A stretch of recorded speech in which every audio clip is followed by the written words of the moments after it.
Hello there. What is going on? Well, I reckon hopefully the audio sounds a bit better as well. I've got this new mic. Hello there, Skywalkers. I've got this new mic, so hopefully the audio sounds a little bit better. Just go into a few discords, let a few people know we're live.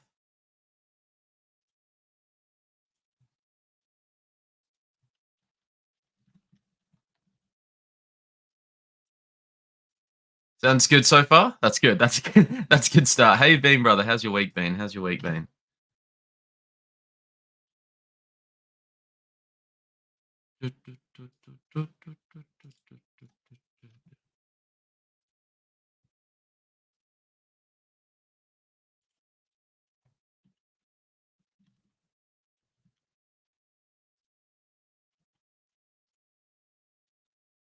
Been all right. That's good to hear, brother. I've been good. I've been doing good. I've been doing okay.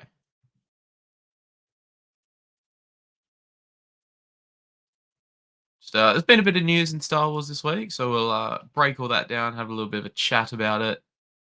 Um, I already made the thumbnail last night, but if I'd waited a few more hours, I was in bed by then. But if I'd waited a few more hours, I would have chucked the Phantom Menace on there because we're getting that back in cinemas this year.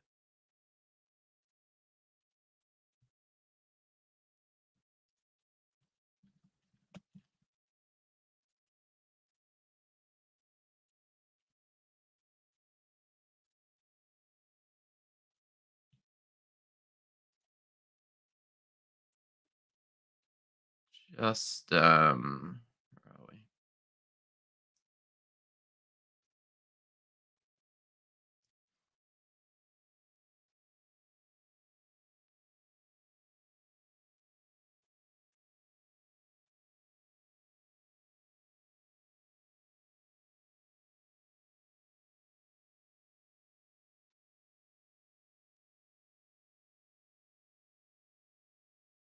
Julie, what's going on, guys? Everyone, go give Julie a follow. Twitter, Instagram, whatever. First of all, her Funko collection is absolutely insane. Second of all, she's one of the, if not the most generous person in the Star Wars fandom at the moment. The stuff she's putting together for me, she keeps putting photos up on Twitter. She told me about a couple books, and then she keeps putting these photos up on Twitter, and it's just growing and growing and growing. It is insane. So thank you so much again, once Julie. Um, it'll definitely go towards a lot of inspiration for future videos. The video we spoke about last week as well, the canon and legends discussion explanation. Audio's been done for that. I've clipped it all, so I think it ends up being just under 5 minutes. So I say I'll put some clips in that over the top, and maybe might even be up in a few hours, but we'll see. We'll see. We'll see. Just chuck this up.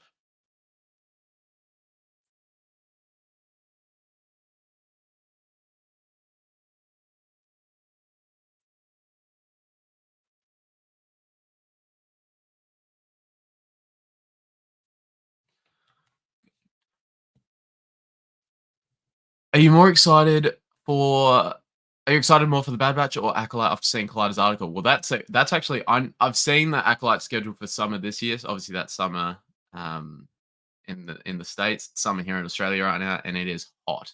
Um, I haven't read the article though.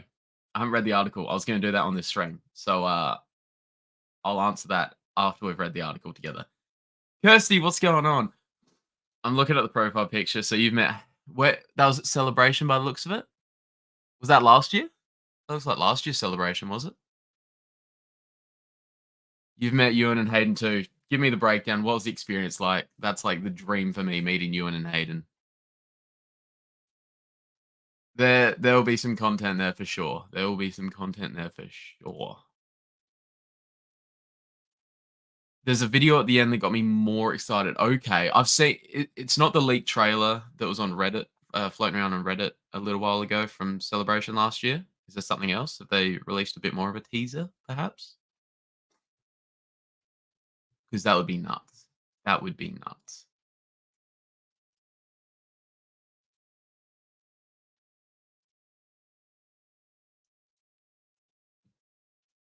It's not. Okay.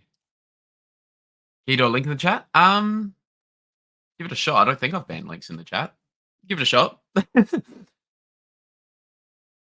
it a shot. If it doesn't let you, I think you're on Discord, aren't you? If it doesn't let you, add me on Discord or something and send it to me there.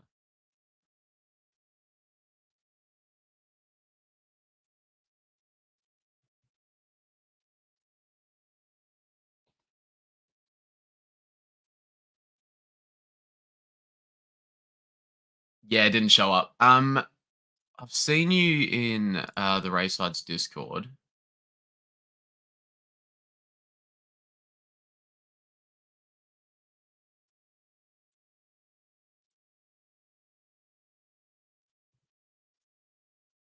It's all right. We're gonna watch it together. We're gonna watch it together, Julie. If you want to see it, that is. If you, I know some people like to go in absolutely blind and just not have seen even a trailer. I'm like on the other end of the spectrum, right? Just not, I want to see everything. I can't handle not knowing.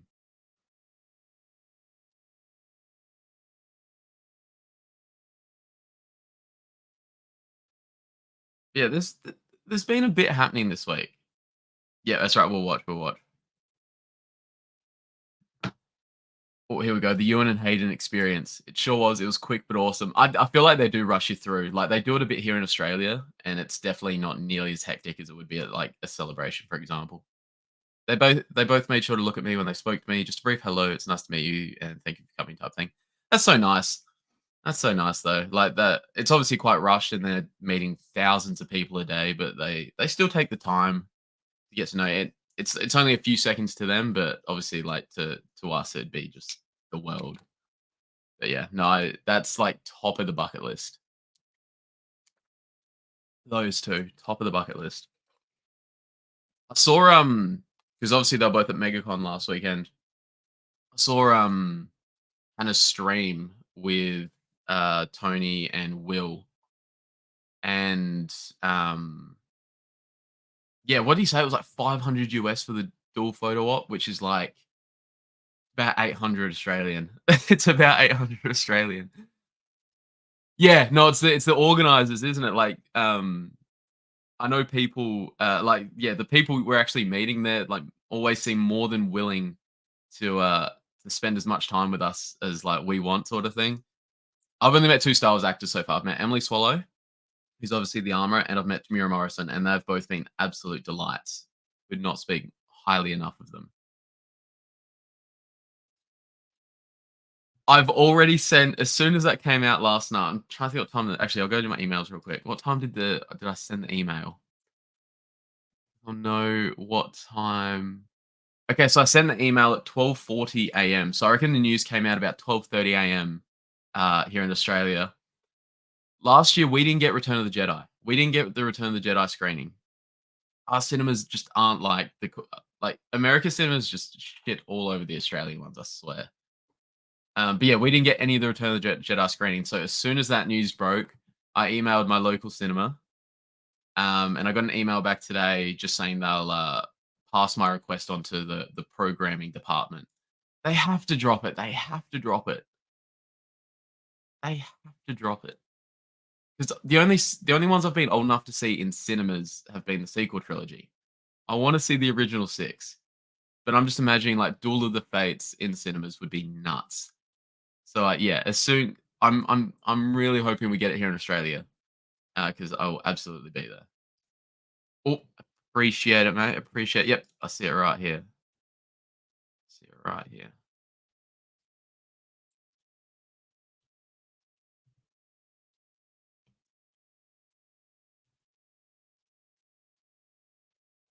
I just want to see if this video. What video is it? Is it this video here?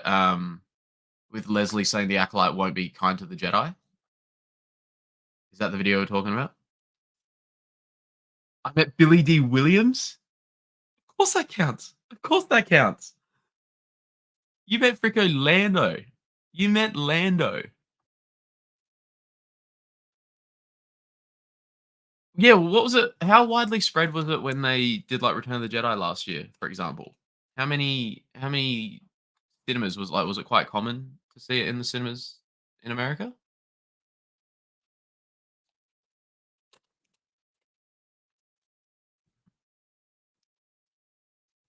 Phantom Menace was the first Star Wars movie I ever saw in cinemas. Hopefully we get it here in Scotland so I can that's awesome. 1999. I was still when did it come out? No, it's still just a thought at that point. I wasn't here. I wasn't here yet.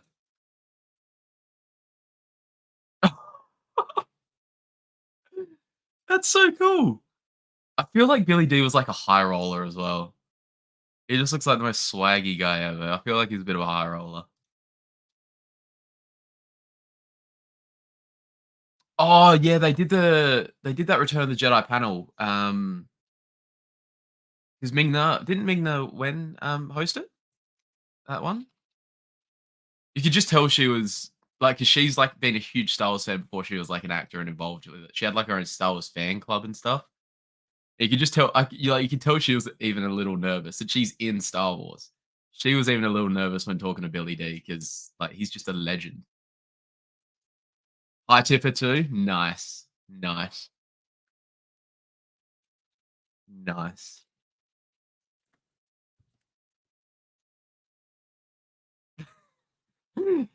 It's so cool when they sort of just like fit their character in just like everyday life. Like you can tell like Carrie Fisher was just Princess Leia. Lando's obviously just sorry, Billy D's obviously just Lando. Oh, the live stage. Uh he's got what yeah, the pink hair at the moment. Crystal, is it Crystal? I know her initials are KA. But yes, I know the exact one you're talking about. She was oh dude. I saw like even the interview she did with like Hayden and all that would have been nuts. Would have been nuts. It's cool to get like a Star Wars fan to do it who's obviously involved in media too, but it's not just like your run of the mill media person just asking questions, blah blah blah. Like these are people who are really into the franchise too. So that's dope. Well, what I think we might do, um, I think we're gonna break down this article. So this is one that obviously it was published 4 hours ago. It was published 4 hours ago. Yes. Yeah, no, she's a great follow. She's a great follow. Yeah, dude. Hayden even got like a bit emotional, man. Like, dude, would have been awesome to have been there. What was it like getting in there? Because it from like watching the streams on YouTube and that, it looked packed. It looked packed. And if you did get in, how early did you have to like line up or whatever to actually be able to get in? That would have been nuts. Yeah, no, she's a great follow on anything. She's a great follow. And she's also been in Star Wars. She was a wasn't she one of the background actors in Kenobi? Someone did get a haircut, Sin. Someone did get a haircut. I think I took about 5 kilos off my head. Someone did get a haircut. Nice shaved on the sides, and then we can just let it grow a bit more. But yeah, no, someone someone definitely got a haircut. But yes, we'll all right, let's see if this wants to play ball with us.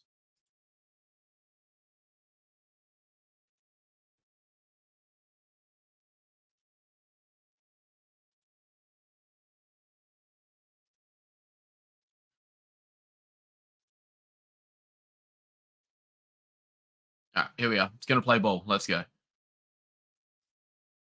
It's just ticked over to afternoon. It's just ticked over to afternoon here in Australia. I'm assuming it's nighttime over there though. So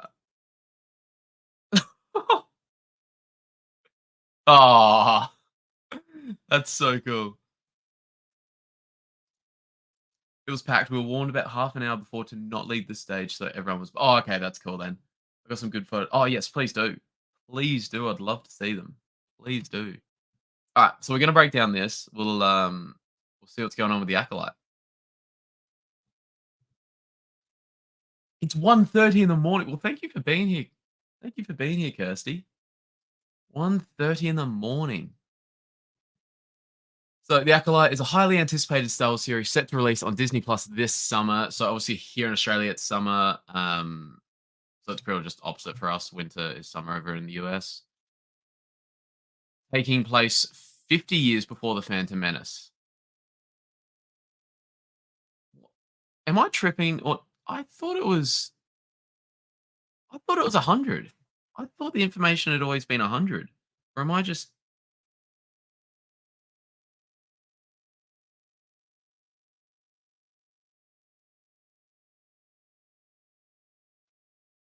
if I Google The Acolyte 100 years? I swear all the articles I've read I thought were 100. I mean, Wikipedia says it. Wikipedia says it. All these articles are saying every other article is saying 100 years. Even one that was published 3 hours ago by Star Wars News Net. Okay, well, that is interesting. That's interesting. Okay. The series follows a former Jedi Padawan and her one-time master as they investigate sinister crimes in an ever-changing galaxy, challenging the fallibility of the Jedi Order. Exciting is the inclusion of Venestra. I'm not even going to try to say that last name. Woe is the R silent. Fan favorite character from the High Republic books, promising an intriguing storyline. Okay, so I know like absolutely nothing about the High Republic. My main introduction to it was in Jedi Survivor with that storyline. So that's been pretty well my whole exposure to it. So if any of you guys know anything more about it, feel free to drop some knowledge on me. So I see like little bits pop up here and there on Twitter. Um, but yeah, that my main knowledge of it just is from Jedi Survivor. High Republic fans, the wait just got that much more bearable. Ever since releasing its first trailer at Star Wars Celebration in London last year, the hype for Star Wars series The Acolyte has only grown, with fans eager for any update on the highly anticipated project. Now, Collider has learned that the live action High Republic set series from creator Leslie Headland is set to release on Disney Plus this summer. They've doubled down, so set 50 years before the events of The Phantom Menace. It's always been 100 years. Every single other article has said 100, so this is interesting. The Acolyte will follow a former Jedi Padawan. I've already read all that. The trailer that premiered at Star Wars Celebration only gave fans a hint at what they could expect when the series premieres. But even so, already impressed those lucky enough to see it with a bold visual take on an era that thus far has not appeared on screen. I'm assuming have we all sorry, have we all here seen the trailer that got leaked at Celebration? Oh, sorry, leaked from Celebration. It was floating around Reddit a few months ago. Obviously, Kirsty was there, so she might have even seen it in person.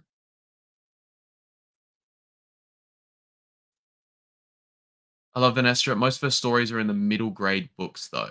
Okay, okay. I was gonna say the illustration of her here looks a bit more, um, not childish, but not quite adult-like. The only thing we know for sure about Acolyte was Harvey Weinstein's personal assistant was running it and wanted to make it.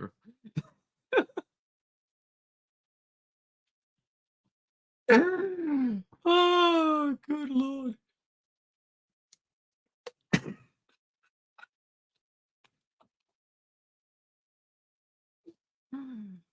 Oh my god. Oh, dude, I love when Sin pops in. So this is V here. Okay, okay, cool. 50 years, so wouldn't Yoda be around that time? Yeah, of course, yeah. Of course. Of course, of course. He would have been around 800 years before that. So yeah, no, he'll it'd be cool to see some Yoda. It'd be definitely cool to see some Yoda. I did see some screenshots popping around floating around on X. It feels so weird saying X. I just say Twitter naturally. Um yeah, there was some screenshots floating around um Twitter last night, yesterday. And there was like a Rhodian Jedi and all that, so that's kind of cool.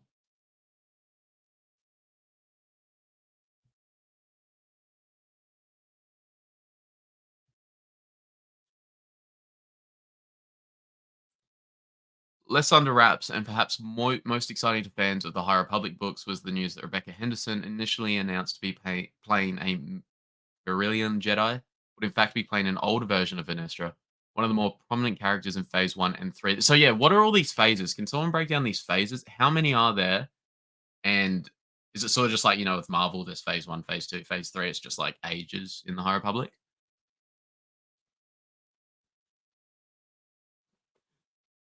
The inclusion of Venestra is an exciting one, not just because of the connection to the books, but because of what such an inclusion might spell for fans of both the books and the character in her on-page and on-screen incarnations. Headland told Collider at Celebration that the series would not be kind to the Jedi. That's the thing that's most interesting to me about this, is it's told from the point of view of the Sith. Everything else has been more so focusing on the point of view of the Jedi, the good guys, the light side, and then the Sith sort of just feature, and we don't see a lot of like behind the scenes from their point of view, that sort of thing. So this will be cool. If they do it right, it will be really cool. If they do it right, though, and would call the fallibility of the institution into question. They have to do this right, though, because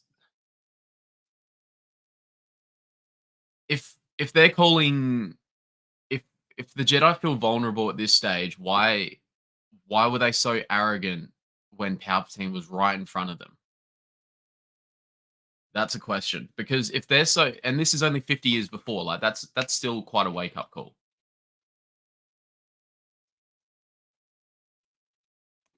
If this makes the Jedi Order feel vulnerable in any sort of way, why are they not more on alert when all this stuff's happening in the Phantom Menace, the Sith reemerge once again? Like, why are they not more? Yeah, why are they not more alarmed?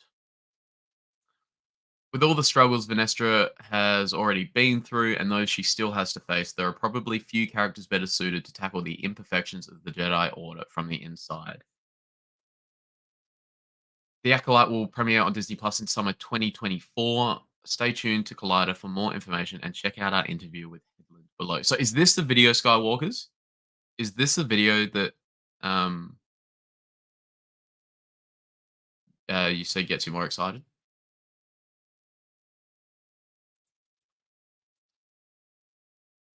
Well, actor proves. Yes, it's actress. It is actress Sin. You're a misogynist.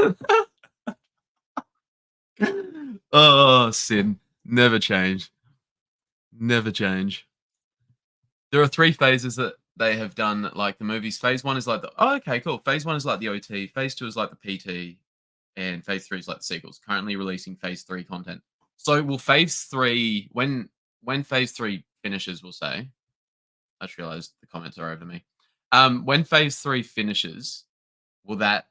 Do you guys know where that'll finish? Will that finish, um, like at the Acolyte, or will it go past the Acolyte and finish at the Phantom Menace, or will will it finish like before the Acolyte at some point? Yeah, is that? Do you know where like the end point is? C. Headland is rumored to be one of the people who started a GoFundMe to attack and smear. Really? No, I have not seen any of that. That is nuts. If yeah, that's nuts. I've not seen that though. I've not seen that. I differ on the thought that the Jedi was smug, but I need more reading and research before I go firm. It's definitely like a debatable point, but they just got they got arrogant to the point where they just thought they were infallible, which like I like it. I like this series sort of testing that, but it needs to link in a way where it makes sense why they weren't like as concerned um when Palpatine, like they could sense the Sith, but they just like they weren't worried enough. They were not worried enough at all.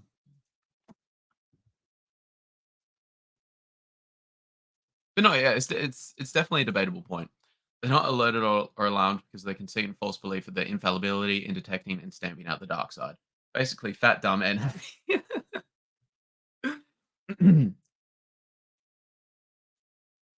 They're heading into the prequel era, so their faults start to show. Yeah, I'm wondering, like, there was a bit up here that made me think there could be a bit of a loophole, I suppose. Obviously, Vanestra is not around by the prequel trilogy, so maybe it could be like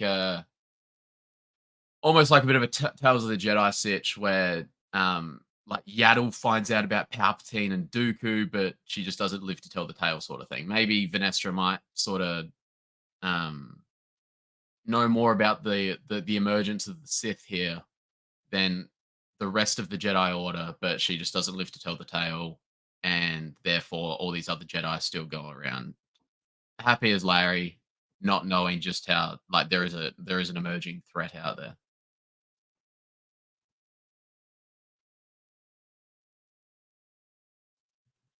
But many were conflicted on the job or being generals instead of their actual role. So you mean like with the Clone Wars, how they had to go away from being peacekeepers and turn into soldiers pretty well.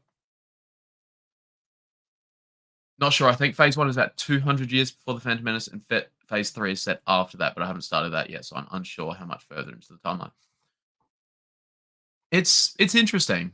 It's interesting. Now we're going back into the High Republic. I'm gonna have to just get some basic knowledge, like even just about the phases and where they're set. The complicity and hubris of the Jedi Council. Luke Skywalker talked about it, even though it was in the worst movie ever, but he did talk about it. With the Order's biggest problems, their decision to keep secrets and ignore signs made it easy for Chancellor Palpatine to manipulate events in his favor. Absolutely. Absolutely. Yeah. Yeah. And that was all, I mean, that was part of the design of Palpatine, I suppose.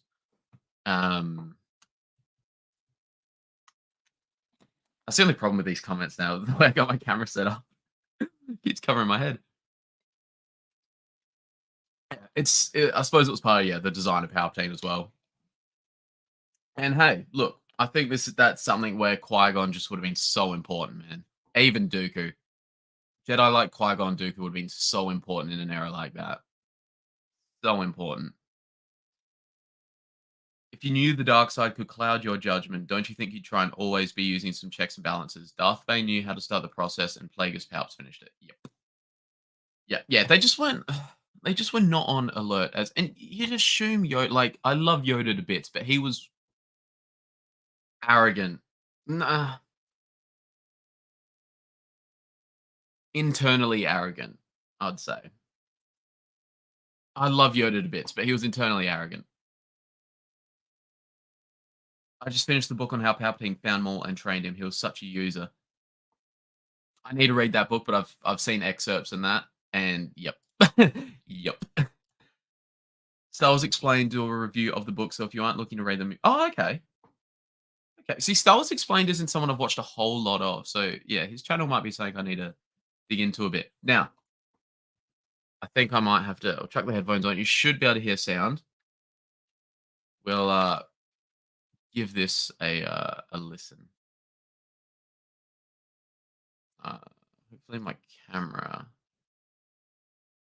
Maybe if I might change the camera outlay just so you guys can actually see it as well. No, that's too small. That's too small. We'll go. How's that one look? Too big. Bang. That's the one. That is the one.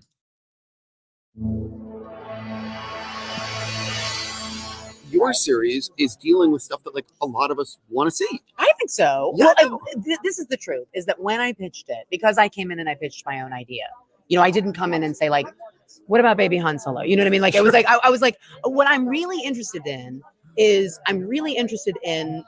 Star Wars from the perspective of the bad guys. Therefore, if we set something earlier in the timeline, something before the prequels, but a little bit after, end of High Republic, I was like, then the Jedi become, because Star Wars is always about rebels versus institutional threat, right? Underdogs versus huge empire, right? So if we set it then the Jedi become the antagonists, not the bad guys, but they become the bad guys to the bad guys. And I gotta say, Kathy really responded to that. She really felt like that was a pocket of the universe that we had not seen, that nobody else had pitched her. And so I continued to develop it. I turned it into my elevator pitch. I turned it into a bigger, larger pitch for an overall season and series. And then I did a little rip reel for her. So honestly, doing what I did today felt very much like pitching Kathy again. I want to stop you there, because one of the things that a lot of fans won't know, and I sort of want you to actually talk about, is the fact that like Kathy gets a lot of shit online. Yeah. But I know that she was the one who made this show. Oh, Like, 100%. And I think I want people to realize that there were maybe people in the orbit that were not on board with this show. Well, I think it was. Here's what I'll say. I think it's difficult to do a show that is critical in any way of the Jedi, and I think that you saw that with Ryan's film. Do you know what I mean? Like, I think that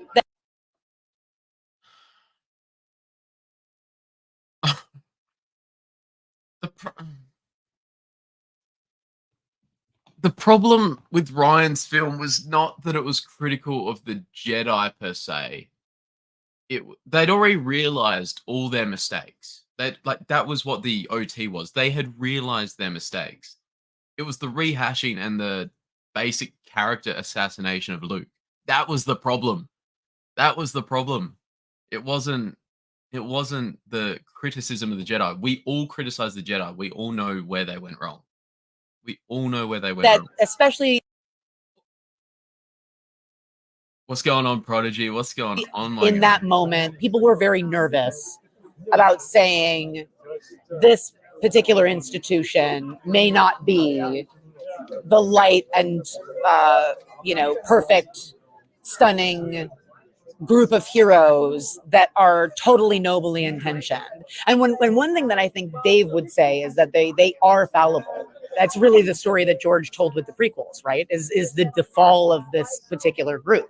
So to me, I went, well, then what happened right before that? He sort of starts in media res in Phantom, right? Like, and so I went, well, if you went back further, where are the cracks in the system? How can evil start to rise in the way that it does, to the point where literally one of the strongest Sith that ever lived can infiltrate the Senate and none of the Jedi know about it? So I think once you can kind of get people into that place, then they're more supportive. But I think when you think you're going to tell the story about bad guys and the Jedis might be the antagonists to those Jedis, I think that makes people nervous. But it didn't make Kathy nervous. And I will say that room, when I pitched her, it was probably one of the most exciting things, because it felt like a conversation and less like I was up for a job. Sure. You know what I mean? Like, it felt much more like, okay, but what are you going to do about this? And what are you going to do about that? And so I was able to like fold in what I know about Star Wars and what I love about Star Wars into what she's always pushing for, which is, well, what's the emotional through line? Okay. That was obviously from Celebration last year. Look, I'll agree with you, Skull, because that definitely, because I'm trying to think, I don't know if I've seen that interview yet or not, that one. That does have me excited. Yeah,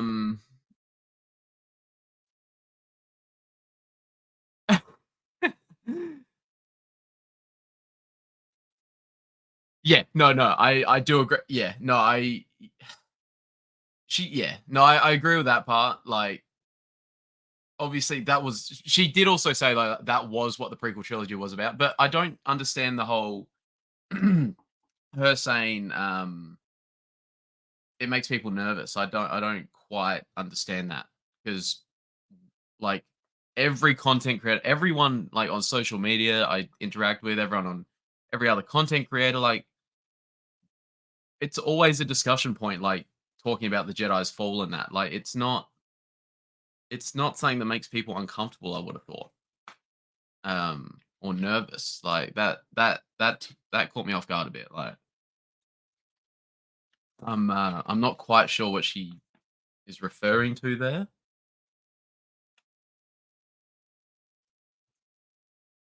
Crap load of books and such out there that had the idea before her. Yeah, no, like it's definitely a good concept, and I am excited to see it. They just need to do it right. They need to do it right. They need to do it right. But yeah, no, it's not like it's original in some senses, but the actual concept itself is like, yeah. We've seen many different media platforms cover the fall of the Jedi.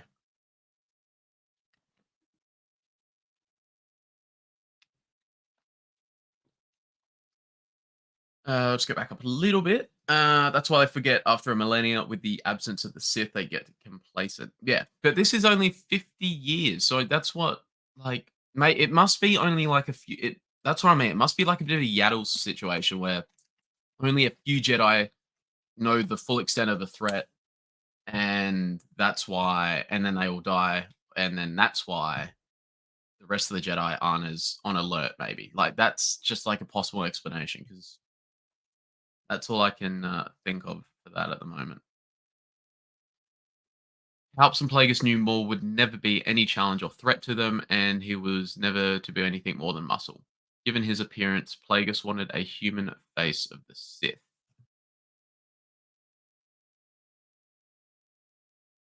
I'm just trying to think. There was a what was that in? Let me see if I can Google. There was a quote. There was a quote from one of the Vader comics where Palpatine just quickly talked about Maul and Tyrannus. Let's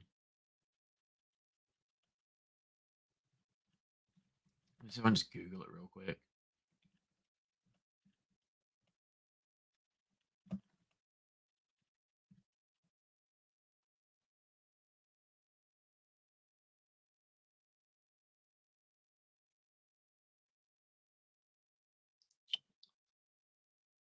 Oh, I reckon it's this one. There's a YouTube video on it real quick. I'm just trying to think, what?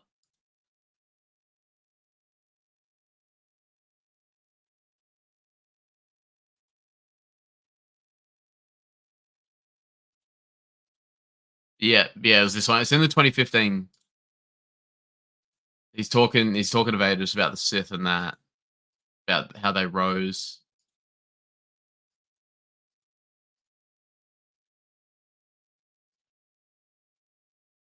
Yeah, so he said he's talking about his former apprentices, and he's like, Darth Maul was a loss, but how do you describe Tyrannus? So yeah, Darth Maul was a loss to him, but Darth Tyrannus, what did he say? He said he ju- he just served a purpose. Tyrannus was just or Dooku was just the bridge between Maul and Anakin.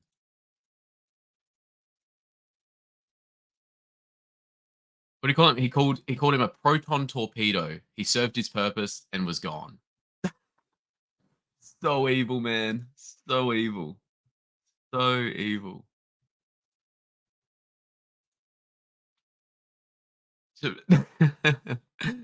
Oh man.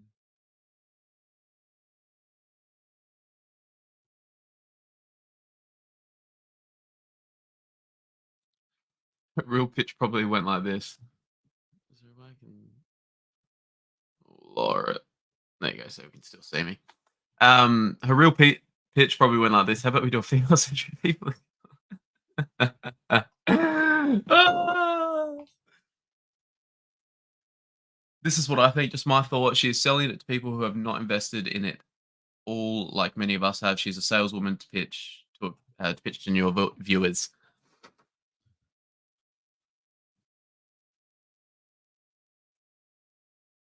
Possibly. Look, possibly.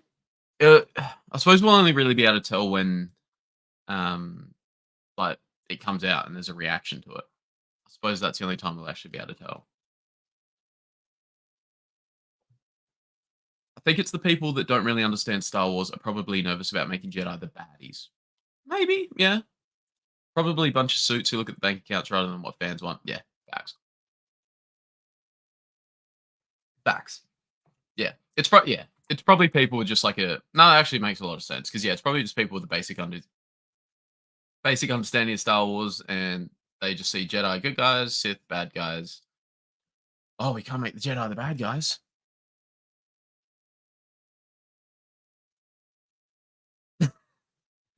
All I googled was Palpatine talking about Maul and Tyrannus, and then there was a YouTube video about it because I could remember the conversation. I just couldn't remember what comic it was in. I would have seen it last night actually when I was making my Rancor short.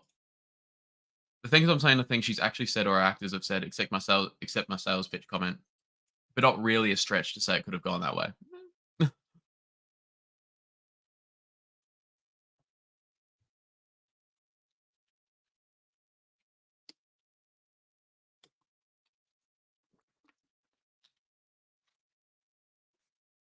I've seen bits and pieces of what Leslie have said. Some I like the concept, but yeah, she's not the first to do it or anything.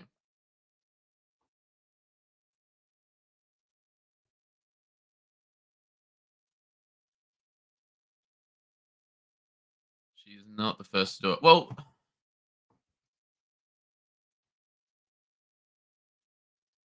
they will want new viewers and will worry that the newbies won't be smart enough to understand the difference between Jedi and Sith being baddies and damaging the brand.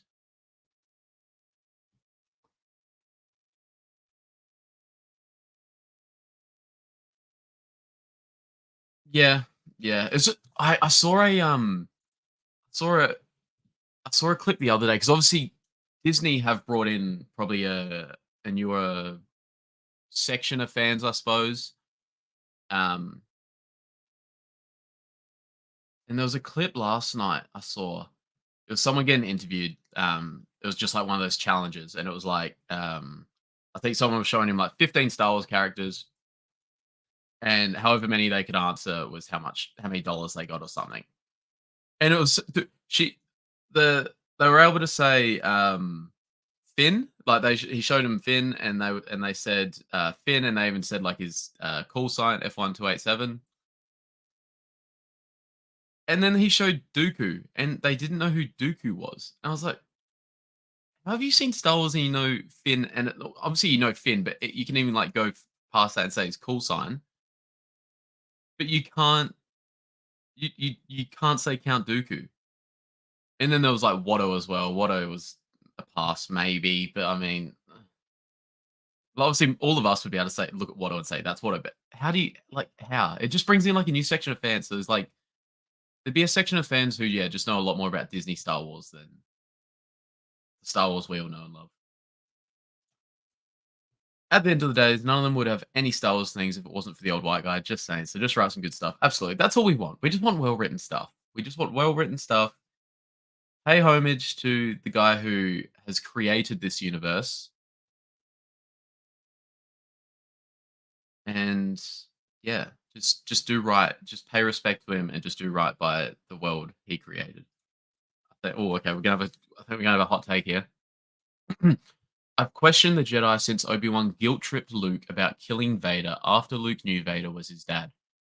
Episode 1 really showed the Jedi true colors to me.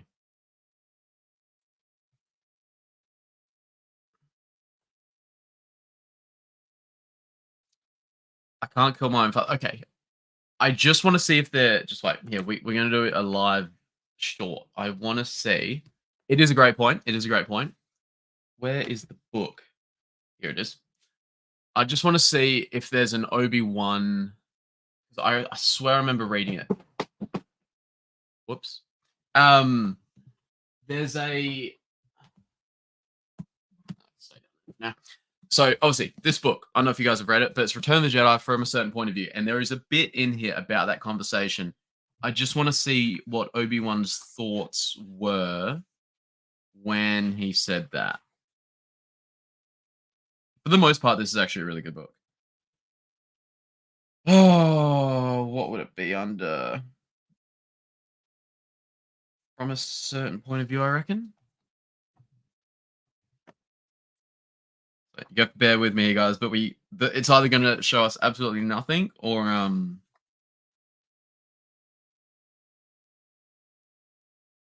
it's got the bit from Kenobi.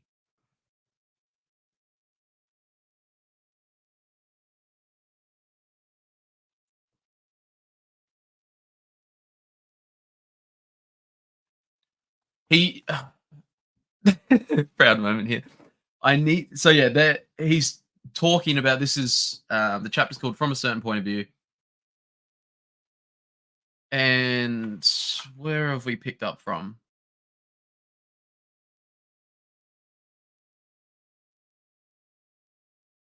So yeah, while Obi-Wan's talking to Luke, this is obviously where Obi-Wan's talking to Luke outside Yoda's hut after he's just died, where he comes to him when he's packing up his X-Wing. And as he's talking to Luke, he's take these off now. As he's talking to Luke, he's just reminded of Anakin so much. He's reminded of Anakin so much. Um,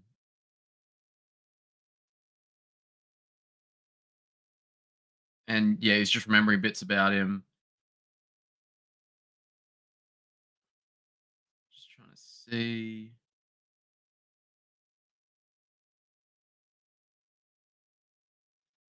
And yeah, he's wondering what's saying here. He's wondering how to explain to the young man that it mattered little, if at all, whether there were shards of Anakin's true and noble heart buried beneath the rotten, scabrous surface of Darth Vader. He worshipped power and desolation, committed himself to spreading darkness throughout the galaxy, because he believed that what light there was could never triumph.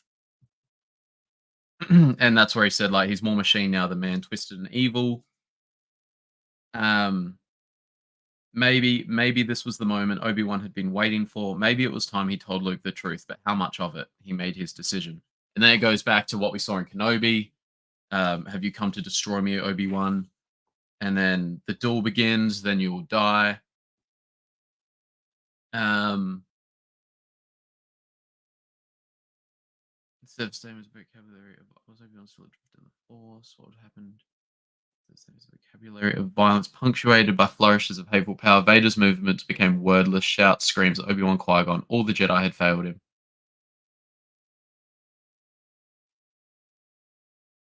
And then yeah, it goes to where he tells him, like, you didn't kill Anakin Skywalker, I did. And then yeah, I can't do it, Ben, Luke said with a shake of his head. You can't escape your destiny, Obi-Wan said. Again, his voice sounded tinny and far off in his own ears. You must face Darth Vader again. I can't kill my own father. Those weren't the words Obi-Wan had expected to hear. He'd expected, I can't beat him or he's too powerful. Obi-Wan held Luke's gaze for a moment, then looked away with a sad shake of his head. Then the Emperor has already won. You are our only hope. He felt thick as mud. He was missing something vitally important. So yeah, even when Obi-Wan said that, he knew there was something missing. He knew there was something missing.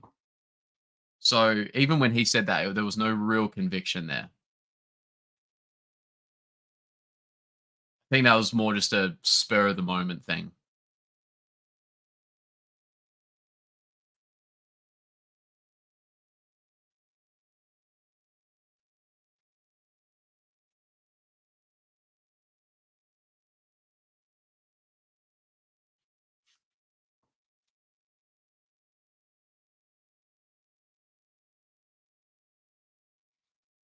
Obi-Wan, and then like they keep having a conversation. Obi-Wan stopped short. The similarities between Anakin and Luke should have terrified him, but they didn't. This was the detail Obi-Wan had missed.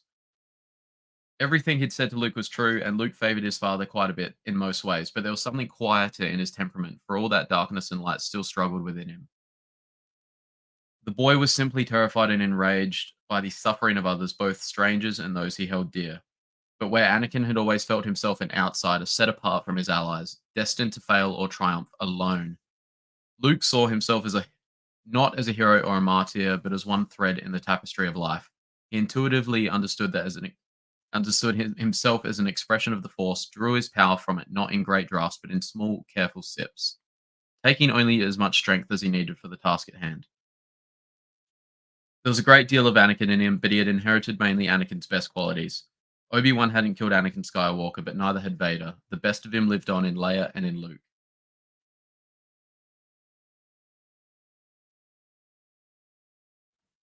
Yeah, so no, Obi-Wan knew he was wrong when he said that. I just went on a massive tangent. There's probably a lot of comments that I haven't seen. We'll go back up. Hopefully you guys could bear with me while I read that. But yeah, no, obviously at the time, absolutely. But now we've got like these books and that add a bit more context. So it all depends how you view things, really, in the end. Also, I just realized you should probably chuck on a little bit of music or something in the background. Hey, we're like 22. Oh no, was it this one I liked? Too loud. Let me know.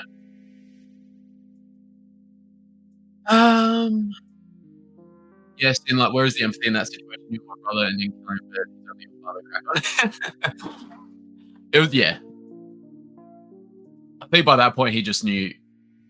Part of him thought, you know, Vader's like Anakin's gone. He just didn't know if there was anything left in him, but at the same time, it was just a spur of the moment thing. He knew something was missing when he said that. quality over quantity. In Episode 1 and the Clone Wars, tons of people and politicians said and believed the Jedi only cared about them or their planet if there was some purpose or benefit to them. That was also some discourse that, like, the Palpatine was getting the Separatists to spread as well. Like, is it that arc in Season 7 where Ahsoka's with the sisters, I think, and, you know, they've just got such a negative view of the Jedi. That was part of that as well. And I did pull out the book. The Emperor would have also won if Luke would have killed him. When Luke takes a swing at Palps, Vader stops him. He was protecting his son from completing the ritual of the Sith. It struck me down in anger. Yep.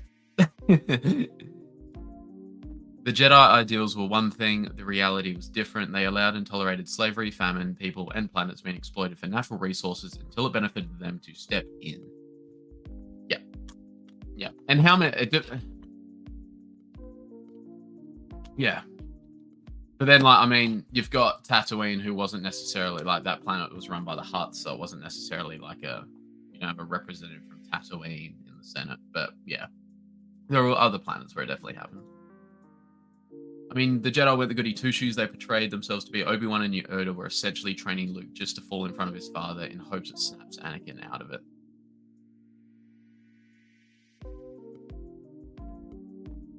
Yeah, and I mean, it did. I did. The only thing that saved him was the compassion of his son at the end. Hey guys, also just want to say if I made anyone mad last week, that was my bad. Oh, I didn't say anything about it, but no, you're all good, JS. What's going on, G? What's going on? Master Skywalker. Don't kill me now. Ironside, what's going on, guys? If you want to watch some content, definitely go check out Ironside. I know we just did a cool Revan video a few days ago, so definitely go check that out if you want. Even if Luke would have wanted to do good by taking out Palps, it actually would have doomed him. Palpatine went through so many people trying to propel his dream of 2, and really his dream had its faults. He trained many and tossed them aside. His dream had faults. Loyalty didn't play for him. No, that's the thing. The Sith aren't loyal. The Sith aren't loyal. The apprentice is always trying to usurp the master. There is no loyalty with the Sith.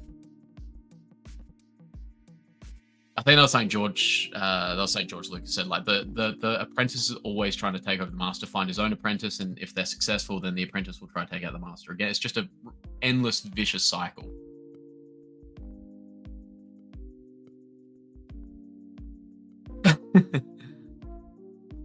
Yeah, no, I didn't say anything, so no, I think you're over, Jazz. Palpatine's dream was to achieve immortality. He had contingency upon contingency. If the clones held up, he would have had it, but they failed him. I love the Bad Batch, the way he created the most infallible plan with destroying Camino. It was either like, and using Rampart as the fall guy. It was either like, either way it went, the clones would have been out of commission. He had contingency plans for either way. It was nuts.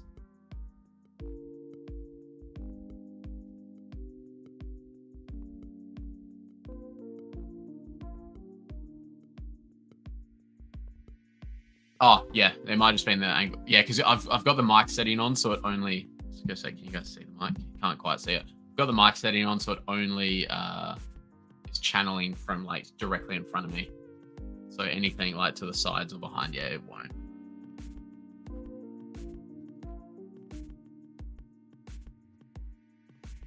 Oh, no, Jess, that's fine. If that's your opinion, you're allowed to have an opinion. You're allowed to have an opinion. Hello there. Let me know. Oh, JS, let me know. I'm assuming your password hasn't rocked up yet, but it should be there. Like, I'm hoping this week. It should be rocking up to you this week. Like, that's dark as hell when you realize these 2 Jedi were training Luke just to fall in the right way to wake his father up. That's so dark. I want to, I'm going to pull out a book again. I've got this book as well. So I've read the Return of the Jedi one. I've got to read this one as well. I'm sure there'll be some bits in there that might explain a bit more motivation. But they knew it's not quite as dark as, like, Dumbledore with Harry Potter or something. Knowing he's going to have to die to save to kill Voldemort. But Yeah. They just know he's the only one powerful enough to, to stop him. But ultimately, it's the compassion. It's the compassion for his father that saves Vader. That was the contrast we all fell in love with Star Wars for. Misdirection made Luke fight for his father. Yes, people hate the Martez sister arc, but I liked it because it showed the common, not rich, famous, or powerful people and how they viewed the world. Their lives wouldn't change no matter who ran it. Yeah.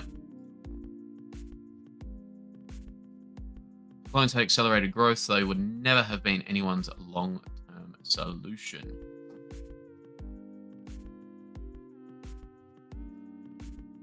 Like the Martez arc as well, hearing their backstory shows how cold and out of touch the Jedi had become. Really? Really? I'm done with hype, man. I'm not. I'll be back for hype any day. But after the Empire magazine, hello there, and we thought, oh, everyone's like Kenobi season 2. And it's just a magazine. It's a freaking magazine.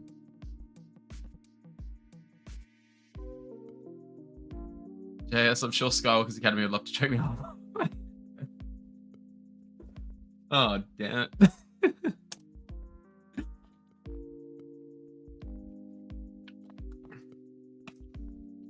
Damn it.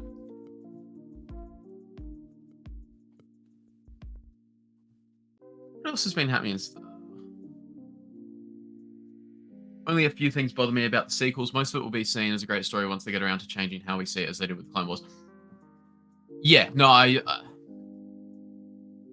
I'll never see them as good purely for what they did to Luke and the whole Last Jedi thing and all that.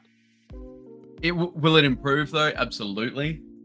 Absolutely, it'll improve with all the other media we've got coming out with the Mandoverse leading up to it, and maybe even the movie, the Rey movie afterwards might make it well looked upon as well.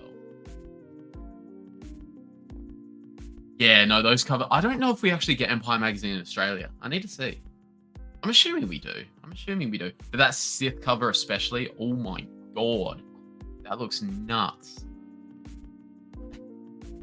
That looks nuts. No, that Sith cover's dope. I love it. I absolutely love it.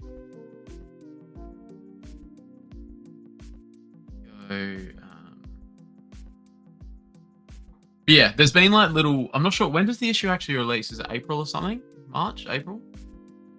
But there's been like little snippets of interviews coming out from those Empire magazine ones. Sequels are only seen as good after people manage to bury and they put warning labels on the first 6 movies as being problematic. Yeah, I agree. They really should have given more exposition on Luke and Rey's background beforehand, but that's the point, to give us that shock factor.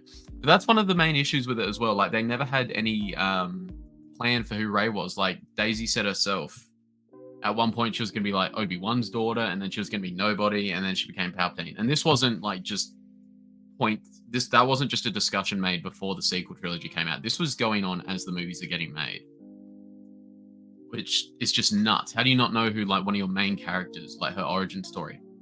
That's like one of the... I would have assumed that's one of the basics of storytelling. Like, even if you don't tell the audience everything about the character, you yourself need to know, like, the backstory. So then you know why they do things a certain way and things like that. Like, I would have just thought that's a basic... yeah.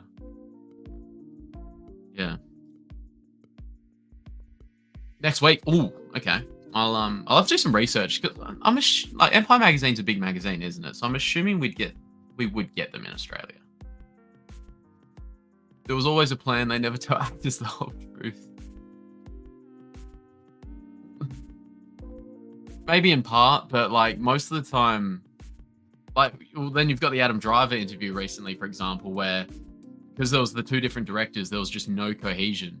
So the plan for Kylo was for his arc in the dark side to be like the opposite of Vader's. How Vader started off really strong in the dark side, and by episode 6 he's redeemed, like come back to the light. Kylo was meant to start off really shaky in the dark side, vulnerable, and then by episode 9 he was meant to be stronger than ever in the dark side. And then like that was what JJ started in episode 7, and then Ryan came in episode 8, and in Adam's words, did something different. The lack of planning for the entire sequel trilogy is just disrespectful to the entire franchise and fandom. Nailed it, Kirsty. Absolutely nailed it. Rey could have been amazing. She should have been. Yep. That's the problem with the director of the weak mentality and letting everyone use Star Wars to further their activist agenda rather than coherent. Yeah, no, 100. Yeah. You got to have synergy. You have to have synergy. Yeah. You have to have synergy. That's what I think I said it last week, but why would you not, like, you've just invested $4.12 billion into the biggest movie franchise on the face of this planet. Why would you not give it the respect it deserves? Sit down. You've bought it in, what, 2012? Why would you not sit down? You've got years to plan before the first one comes out in 2015. Why would you not sit down with everyone that's going to be involved in it over the next 10 years or whatever and say, look, let's make up a plan. Like, you can still have the different directors, but have them all in the same room so they all have this one coherent vision. Like, I just don't understand. It was so slapped together.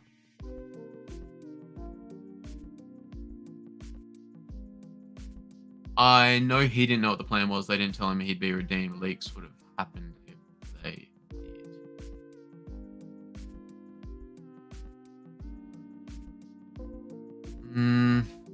I don't know if I believe that. I don't know if I'll go along with that. Is StreamYard the only stream tool that allows you to highlight chat messages? I tried using Steam. Yeah, so I tried because I didn't even know what StreamYard was before I started using it. And yeah, because I've always used Streamlabs. And so I thought, like, all these other content creators I was watching, I thought they were just highlighting messages somehow on Streamlabs. So I was like, YouTube, I was like, how do you highlight messages when you're streaming? And yeah, nothing came up. And then my normal co-host, Isaac, told me about Streamlabs. I was like, so this is how everyone's doing it. Okay, this makes sense. So yeah, as far as I know, yes, but that's because StreamYard's what everyone knows at the moment. Yeah, that'll be hopefully when I've upgraded my mic yesterday, so the audio is hopefully a bit better. I'll get a little pop filter in that for it too, just to make it a bit crisper, stop the air pops and that. Next thing will be definitely upgrading my webcam. I've got the Logitech C922 or something, I think, which is a good one. It's a 1080p HD one. I've got my Elgato key light, but the quality is just, it's still not crisp enough. There is a good webcam I've got my eye on. I think Retini's Holocron uses it, but it's a little bit of dollary dues. So that'll be a bit further down the pipeline, I reckon. Very same thing was why some of us OT veterans hated the prequels. Yeah, no, that's sort of how because I try and have perspective as much as possible before rushing in saying blah blah blah, they suck. So that's sort of how I tried thinking of it. I was like, maybe in this case, we're the OT fans and the sequel trilogy is now the prequels. And I just, it's not quite the same because George didn't make those and it just didn't fit the vision. It just didn't fit the vision. It didn't fit the vision. Like, yeah, it just did not fit the vision. Like, you're not having a character like Luke Skywalker in, like, for example, the original trilogy get absolutely slaughtered in the prequel trilogy, like he did for us, and then the sequel trilogy, what they did to him. Because the people writing don't respect the IP. They just need the. I'm really hopeful for the future because we've got Filoni, and that's the best we're gonna get. Like, I love Dave Filoni. That's the best we're gonna get. And like what he did with Ahsoka, I loved Ahsoka. That's S tier for me. I loved Ahsoka so much. Sure, George changed direction up, swap stuff and ideas, but ultimately it was one creative force. Yes. It was one creative force, one creative voice, and sticking with how he believed the characters would think, feel, and behave. Yes, that is it. That's what I'm saying. I've heard about it. I haven't seen it. If I do get some downtime and stuff, that it is on my watch list at some point. Yes. Right, Skywalker. I recall all the hate the prequels got. I didn't get it. Jar Jar was annoying, but I didn't hate him. See, yeah, how did like adults at the time perceive Jar Jar, because like I was a kid. Phantom Menace came out before I was born, but like I was a kid watching the prequels growing up with him. I love Jar Jar. Jar Jar was so cool. And I remember even like in the Lego Star Wars games, Jar Jar Jar Jar was the only one who could jump the same height as a Jedi kind of thing. Like Jar Jar just had like an exaggerated jump. Jar Jar's jump was OP. They make it so you can't copy the script. The secrecy is so high they don't film the scenes in sequence. I don't know how they keep everything straight the way they do things. So the only insight I've sort of got on this is, like I was saying earlier, I've met Emily Swallow, and she sort of spoke about her experience with like Dave, John, and Lucasfilm, and she was saying like everything is highly like you don't know what's going on until you actually go in and film your scenes. But at the same time, you'd have to know what's going on, especially with your character. You'd have to know how to act. Like if you know your character's starting off vulnerable on the dark side and then ending fully immersed in it, you'd have to know like that's what's happening in order to like portray that in your acting performance. Whereas if it's going the other way around, you have to know. They can't keep stuff like that a secret from the actors. So yeah. You know what I said to Julie the other day on the phone? Nobody under the age of mid-late 40s will ever have that initial joy of discovery we got, that sense of mystery adventure. Look, absolutely. I was talking to a guy I work with the other day who's probably late 50s, I think. And yeah, he was saying like one of the first movies he saw in the cinemas was Star Wars, and I just popped up at me. I was like, talk me through it. Talk me through what was it like. He's like, it was unreal. It was unreal. So yeah. Thank God they didn't do to Rey the same thing they did to Jake Lloyd. Yeah. Well, yeah, Daisy, but yeah. That's the thing though. That's the thing that sucks with a certain portion of the fan base, is if they don't like the character, they'll go after the actor. I don't understand. I've never understood the logic behind that. It's the dumbest thing ever. It's the dumbest thing ever. And it's something that has been going on. Like, I suppose one of the first cases of it was probably Lando, or Billy D. Williams, I should say, for portraying Han Solo. Well, I mean, he did, but apparently he was getting people come up to him at like the shops and that. Then we go to the prequels, and it's Jake Lloyd, and it's Ahmed Best, and it's Hayden Christensen. And then you come to the sequels, and it's Kelly Marie Tran, it's Daisy Ridley. I don't get it, man. I don't get, like, it's been happening for like 40 years. Why? I don't get it. I'm always of the belief the actors do the best with what they can. Oh, and sorry, Moses Ingram as well with Kenobi series a couple of years ago. I've always been of the belief that actors do the best they can, and it ultimately comes down to the writing. Yeah, I've never understood going after an actor. It just does not make sense.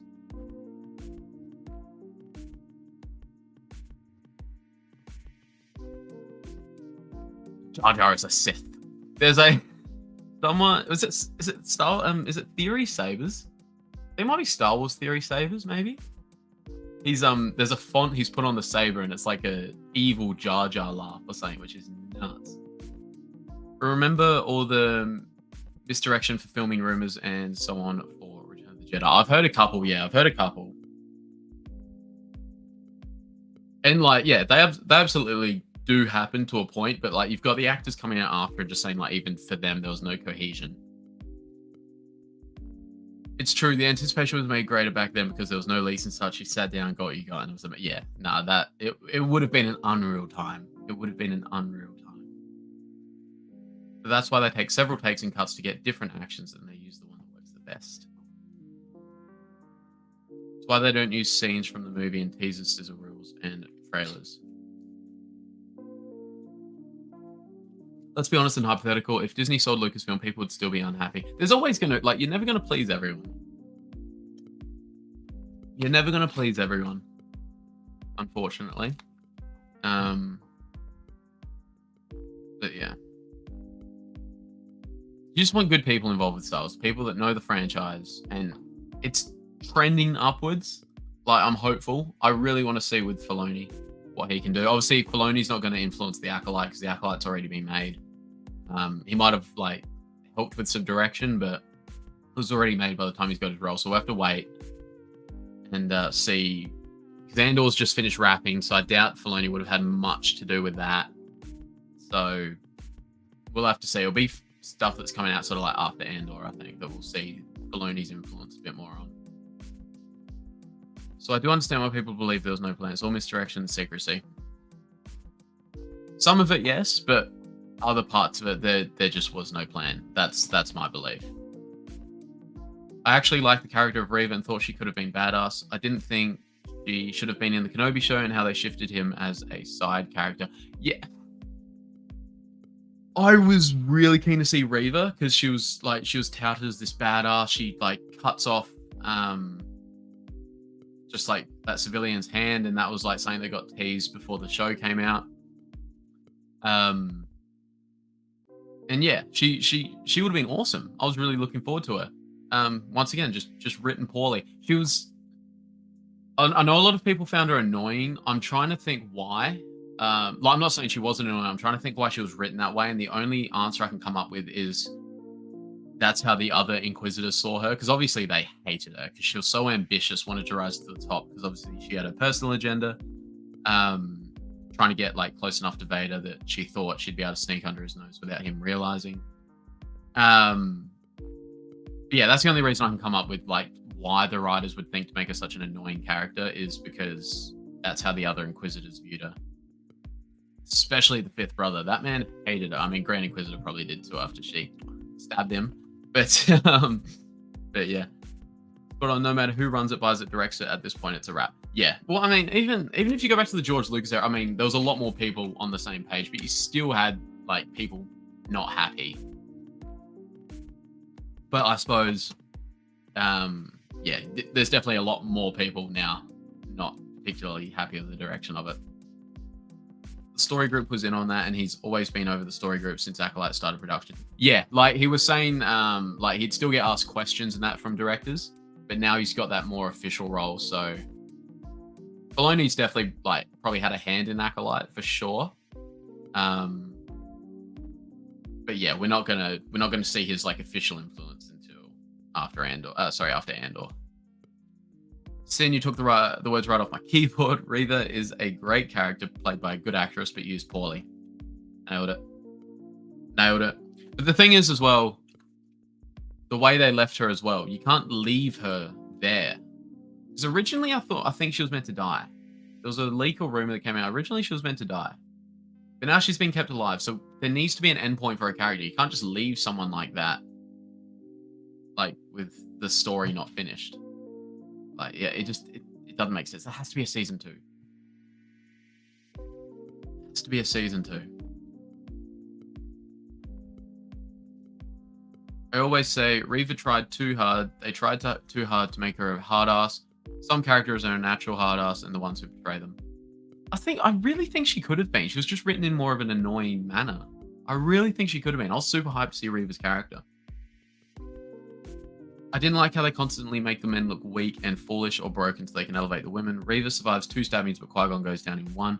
Oh, meta tension, etc. So, yeah, nah, that was just stupid. That was stupid. That was so dumb. Sabine's makes sense. Like, I'm okay with Sabine surviving. When it first happened, I was like, are you kidding me? But then it was like, okay, there's a medical facility. She was stabbed a bit more to the side. There's a medical facility literally just down. Like, they could have got there in 1 minute flat.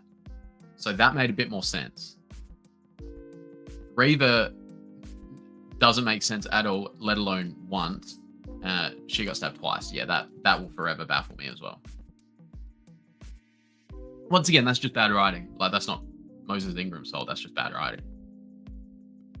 I think so many people were very excited to see Obi-Wan again, but saw he got put second, and people don't want to see their hero weak to play second fiddle. I don't mind seeing him broken. It made sense because he thinks he's like, for the last 10 years, he thought he'd killed Anakin, like his brother, and he's living in isolation with his sole purpose to remain alive is like to see his son rise or grow up and train him.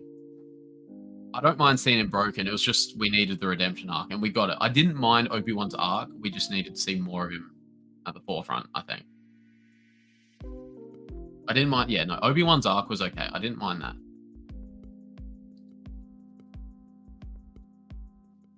That's the thing that makes me iffy on Reva. She survived twice being stabbed by Anakin Vader. One as a... Yeah, that too. Like, I know the dark side can make you... obviously, it kept Maul alive after he got cut in half. But Reva's a kid, man. And she's been training as a Jedi for her whole life. Like, she's not going to know... She's not going to be able to switch immediately to the dark side. I just can't imagine such an overwhelming feeling of revenge and anger coming over you after you've been stabbed as a kid that actually keeps you alive. Like, that's just nuts. That is nuts. They literally got back the shipment the day after the embargo shortage. Qui-Gon died in the day before. We all know there are many inconsistencies in characters. Yeah, no, there is. There is. But yeah, you need to it needs to be written well, man. It just needs to be written well.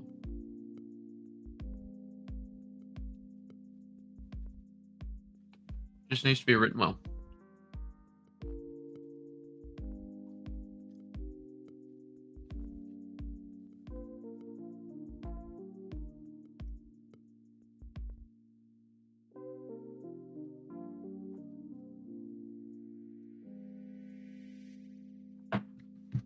I think one of the first things that came out this week, though, were Mando and Grogu movie. That's coming out in 2026, which we pretty well knew. Yeah, they really need to come out and explain how Qui-Gon died, but everyone else survived, so we can stop getting frustrated. I don't know if it's in media or not. I'm trying to think where the explanation was, if there is one. But he pretty well, when you get stabbed there, it pretty well like uses your like lungs, kidneys, whatever, and it went through his spine too. Like he just wasn't surviving. How did Maul survive? He was just like overwhelmed with this sense of plum, pretty much. the explanation for it is he was just come over with such a overwhelming feeling of anger, revenge, pain, and because he's such a like that's his thing. Like obviously all the Sith or evil bad guys like Grievous, Dooku, Maul in the prequels all foreshadow an element of Vader. Maul's like the anger, and that anger is what kept him alive. But that's what kept Anakin alive on the Bank of Mustafar. His feeling of anger. That's why the Sith eyes overcame him. But yeah, yeah. But that's the explanation. Yeah, all those. He's cut into and survived. Little stabby wounds are nothing to Darksiders, pretty much. You gotta like slice and dice them into equal little tiny chunks. Maul's anger fueled him. I read it in a book last night. Gave him a will to live. Last words of the book was Obi-Wan. Oh, so is that that Maul book? Does it like is most of it before like training with Palpatine and that? Is most of it him before the Phantom Menace, and there's like a little bit during and after, or like yeah, what's sort of the?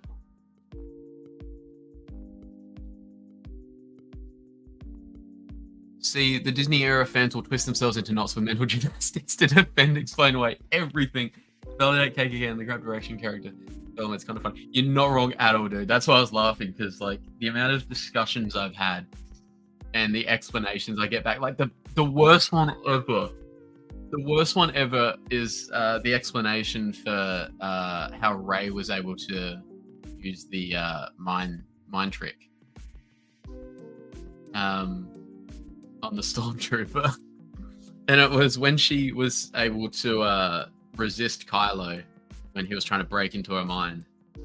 Her resisting also allowed her to download part of Kylo's abilities. And one of them was the mind trick. I was like, you've got to be shitting me, man.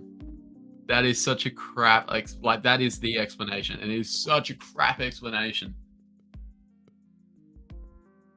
Okay, Palp sent him to an academy and had him hide his powers and trained with basically thugs. What planet did they send him to? I'm really interested. I know it's a book on my dude. There's so many Star Wars books. I've got so many sitting here. There are so many books. There are so many books. I need to make YouTube my full-time job so I can just sit here and read the books all day. That's honestly what I need. Careful, I heard Lucasfilm is going after people who badmouth Kathleen on YouTube and Twitter, at least for now. And off planet, I'd have to look it up again. I'm really interested now. Back to this stuff though. You have to be. I don't abuse her or anything. I just have some constructive criticism about what I believe is Star Wars. That's all I've got. That's all I've got. If they can't handle it, then whatever. That's honestly how I feel, man. That's honestly how I feel.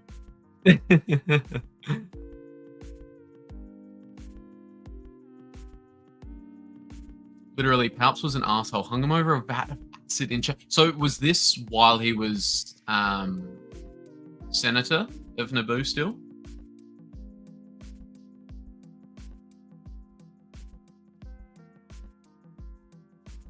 But what about Maul? But no, Sabine lived because didn't hit vital organs. Immediate meditation. Raider lived because Anakin and Vader were terrible.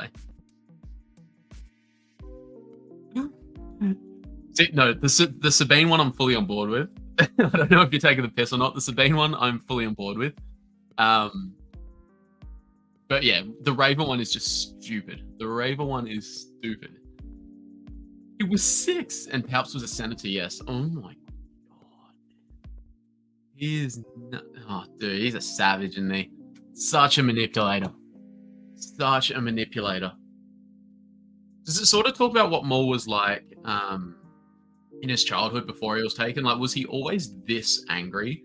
Or was it purely from Palpatine's training that he's just turned him into this fireball pretty well? Like, it's nuts.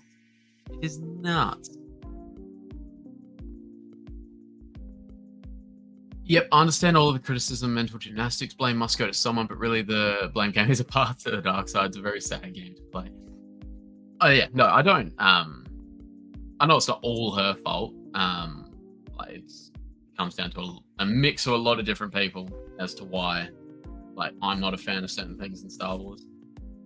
But I prefer not to focus on that stuff at the same time. So that's just me. But if I get asked questions about it and that, like, I'm happy to talk about it. Yeah. Maul living was stupid and made no sense at all. Hatred and anger would only make you bleed out faster. Those things, but like, I mean,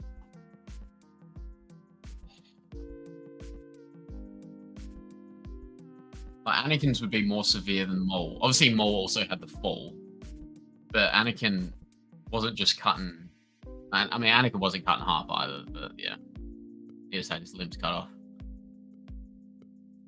That's it. Yeah. What do you think was worse? The injury? Because obviously Maul was more physically okay. He didn't need a suit to survive, but he was cut in half. Plus, he had the fall, whereas Anakin had 3 of the 3 remaining human limbs cut off. Plus, he got burnt badly. He was a lost child taken early. Palps and his little droid tortured him every day. That is nuts, man. What sort of droid did Palps have? I'm okay with Sabine surviving, but Reva surviving as a child from Anakin makes no sense to me and weakens Anakin Vader dark side mojo by having her live. It's stupid. The only redeeming, slightly redeeming thing there is that he knew the whole time. And he sort of just was like, okay, we can use her in a way here. That was the only slightly redeeming thing, but at the same time, that was absolutely stupid. It was absolutely stupid, and she should have died on the spot. Like, but they needed to, yeah, they could have just wiped it all out by her not knowing Anakin was Vader. But then they made her know who know Vader was Anakin, so then there had to be an explanation for why she knew Anakin was Vader, and so that was the explanation. sucked, but that was what we got. All his internal organs would have been spliced. Yeah, no. Physically, if he's a human being, he's dead in about 2 seconds. In the real world, he is dead in 2 seconds. What is there to hit when you're on a gas planet? Where did Maul fall to? Was that a garbage chute? Naboo has a water core. Yeah. Do they actually talk? I'm trying to think. There'd have to be media out there somewhere showing like the direct aftermath. There'd have to be, wouldn't there?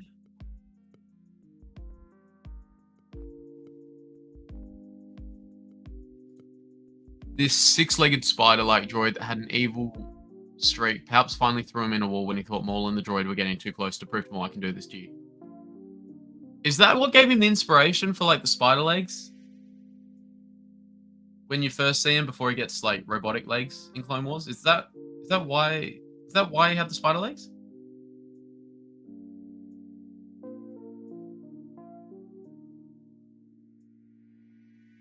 Is that why? That kind of makes that's a bit of an interesting lore there.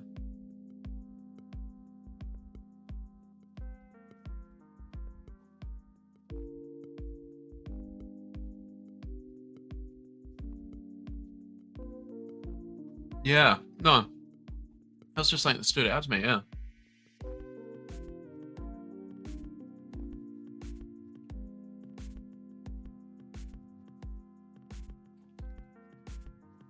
I think he fell into garbage and was taken to a garbage planet. That's where the snake found him and held him.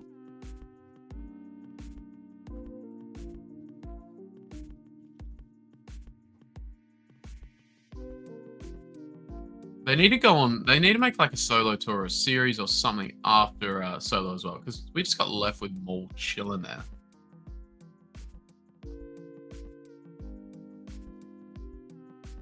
I love the Wikipedia thing here for Maul. Apprentices: Savage, Dryden Voss, Kira, Ezra Bridger, and then in brackets, Claimant.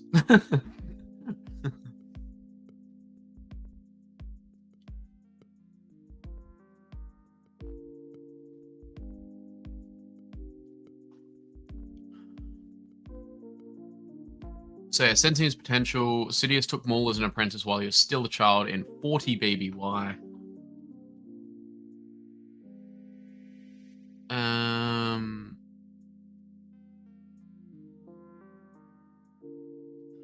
Yeah, it's not a whole lot about there, is there?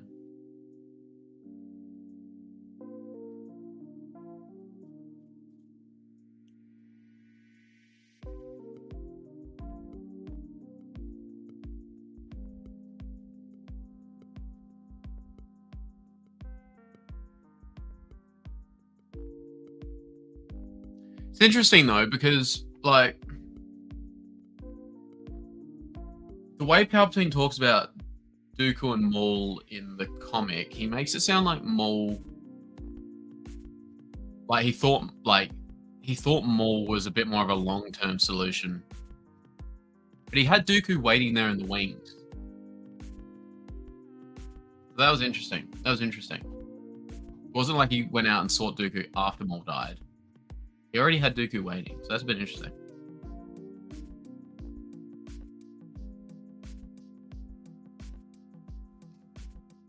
Yeah, so however, through his hate and rage, Maul managed to survive being cut in half as his top half fell down the reactor shaft and into a trash container. A combination of his Night Sister magics, Dathomirian physiology, and Sith tenacity served to keep him tethered to life even as his sanity began to leave him. Maul's shattered body was dumped on the junkyard world of Lotho Minor, where he lived in the bowels of the planet. There he utilized discarded metal to fashion himself a six-limbed apparatus that allowed him to walk again. During Maul's exile, the droid Captain Spikewheel forced several people, including Grits, Ricky, Brenner, and Cells, to spend a night on Lotho Minor in order to join her crew. Yeah, I don't really... Maul captured one of them, Maul, while muttering to himself through cells at Brenner, and then proceeded to chase him through the labyrinth. They eventually ran into a dead end, where Maul was about to kill them when Grits captured more than Electronet. They then travelled back to the surface, Maul in tow to find Spikewheel waiting for him. Grits and Spikewheel then revealed that they had been hired to find and capture Maul, and that it was simply a test of Grits' first mate. Grits and Spikewheel while listening to the message from the person that hired them, realized that the message was from Maul himself. So Maul hired people to capture himself. Maul then escaped from his electronet and confirmed that it was him who sent the message because he needed a ship to escape. Oh my god. Spike then attempted to shoot Maul, but the fallen Sith destroyed her. Cells panicked and attempted to grab the controls of the ship, which shot the ship straight into the sky. Ricky opened the door to the ship and Maul and Gritz fell back to the surface. With Lotho minor, they left the planet and Maul killed Gritz. During his exile, he made a bargain with sentient sneaky anacondan called Morley, who agreed to bring Maul food in return for his leftovers. Over the years, Maul was driven mad with rage and despair, but remained driven by thoughts of revenge against Kenobi. During those years, Anakin Skywalker, while training in lightsaber combat at the Jedi Temple, altered a training droid given at Darth Maul's appearance. Mother Talzin knew that Maul had survived during the Clone Wars. She found Savage and told him to go find him in the Outer Rim. Yeah, so that's that then. Yes, the book did not tell how Maul got taken to another planet and lived in the crappy underworld. So, okay. But Reva didn't need to know that Anakin was Vader. There didn't need to be the side plot of her going after Vader. Her rivalry with GI was enough. She wasn't supposed to be. Yeah, no, 100%. 100%. She should have just been this badass character. So obviously the drawing points are Kenobi and Vader and Anakin. Yeah, they didn't need to have as much of the spotlight. Apparently now everyone and their brother knows who Vader is. That's what I mean. You've got Reva still out there and she knows that Anakin's Vader. It doesn't make sense. I understand there should only be... I'm trying to think how many should actually know that remain alive. Thrawn, Palpatine, Tarkin, Kenobi, Yoda. Those should be the only 5. Those should be the only 5. Others found out in the comics, but Vader killed him straight away.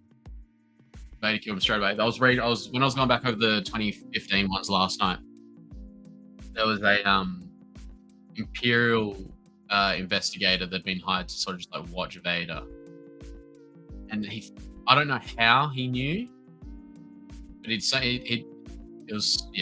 figured out that Anakin was Vader, or Vader was Anakin, and he's having a meeting with Vader, and he's saying like, "I'll help you usurp the Emperor. The Emperor's weak.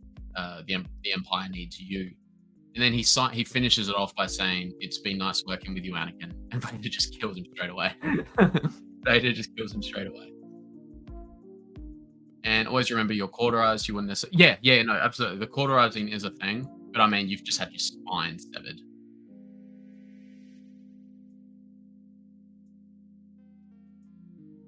Maul was raised on Mustafar for years. The dark side nexus is... Kenobi finding out Anakin Vader was still alive by himself would have had a bigger impact than Reva gloating. Yeah, and I'm pretty sure... It's legends now, but I think the original explanation was what he was in like a cantina or something and overheard people talking about it, like about this Darth Vader. And then he realized Vader was still alive because he knew Anakin was called Vader, but he thought he was dead. And then he heard people talking about Vader being alive, like out there in the galaxy, and he had like just a huge panic attack, like just lost his shit. Like Skywalker said, Plagueis and Palps had many contingency plans rolling. Maul was muscle. Dooku was being groomed along with another Jedi, just in case, because of their delusion. Yeah. Palps Inner Circle knew who Annie was all along. They'd been with him since Naboo. Oh, sorry. Yeah, that's the other one. Masamita. Masamita would have known. Maybe Sly Moore as well. Masamita, yes. Sly Moore. Reva knowing makes sense in a way because she survived his slaughter on the temple. Yeah, no, but that's like they could have avoided that whole arc if they just made her this badass Inquisitor. But the two sort of go hand in hand, don't they? Like the only way she knows Anakin's Vader is if she'd been in the temple, and if you're in the temple, you'd have to have survived somehow.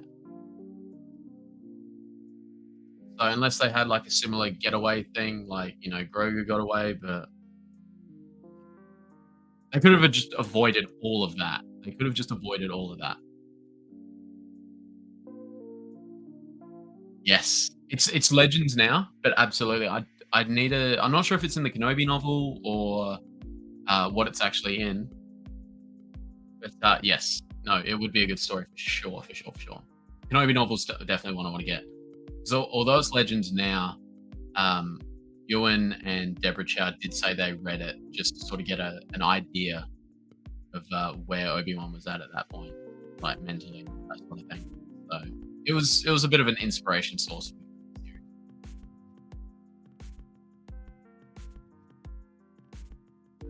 The Skywalkers, my point is that as a child being attacked by Anakin, Reva shouldn't have survived. Jesse was saying her going after a redeem that slightly theme, but it wasn't it. Yeah, yeah.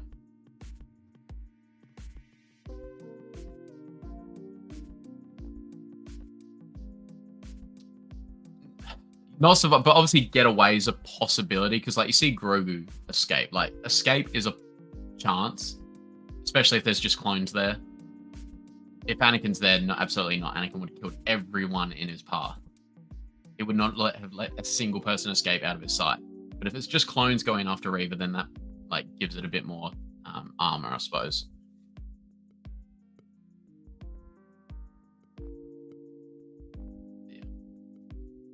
Yeah, when I finish the stream, I'll get back to working on the canon and legends video. I hope you like it. I hope you like it. It was definitely a lot of fun to make. I learned a thing or two along the way as well. Escape, yes, an actual murder attempted from Anakin. Yeah, exactly what I just said. Yep, exactly what I said. Exactly, nailed it.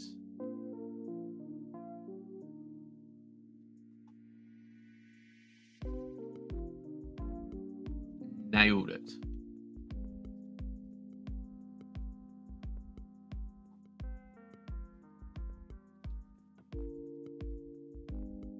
It's been good discussion though. It's been good discussion for sure. Oh, I haven't done my weekly what do I call it? Gets. Anyway, I got a few Funko Pops. So now I've got all the Ahsoka Funko Pops from the Ahsoka series. I've got the first wave up there, so that's 650 through to 655. So that's Ahsoka,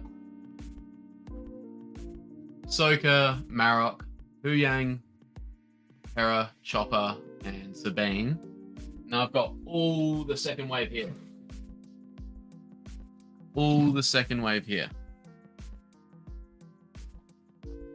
Oh, I'm trying to think where I'm actually going to put them all. This could be interesting. Actually, I'll put this on the ground.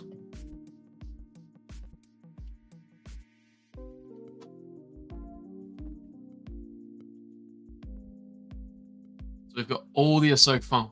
Oh, the Ban Ahsoka Trooper. Yes. Thank you so much, Julie. So we've got the Grand Admiral himself. So we've got Thrawn here. We got him there. We've got oh, there's so many in here. We got Balin. Shout out Balin. We got Balin.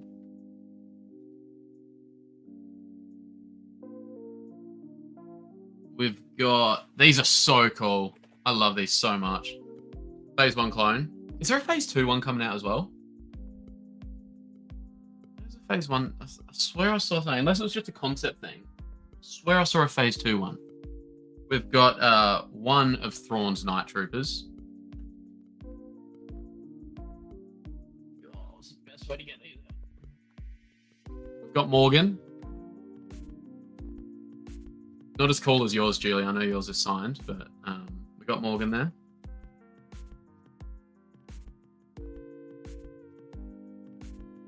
We've got Enoch. There we are. We've got another Thrawn's Night Trooper. It has to be a money grab. Like, they've just done two different This is like slight differences. They've done two different Thrawn's Night Troopers. I only got them because I want to get like all the Ahsoka Funko Pops. Like that. So they scammed an extra $20 out of me, but I did it. And then who we got left in here? We got Shin Baddie. And last but definitely not least, we've got the special edition Ahsoka. There. We've got all the Ahsoka Funko Pops today. I need them. I really, really hope they release an Anakin. Who do 2 different types though? Do like Jedi Anakin and do Sith or Vader outside the suit. I'll do a Clone Wars one too. Live action Clone Wars. For sure. Let's try to package them up again neatly. Let's see how we go here.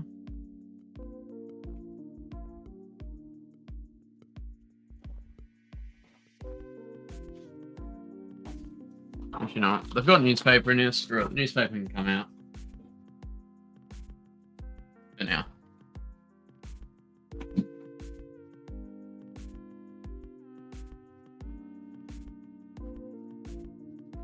Well, the writers did it, so it happened. What am I supposed to do? Explain. It's a choice to be happy with it and not allowed to bother me. It's entertainment, and in 5 years, it won't matter. I don't know. I feel like it probably will be something still talked about in a few years, but depends what they do with it. Like, I really want a season 2. They need to absolutely wrap up Reva's art.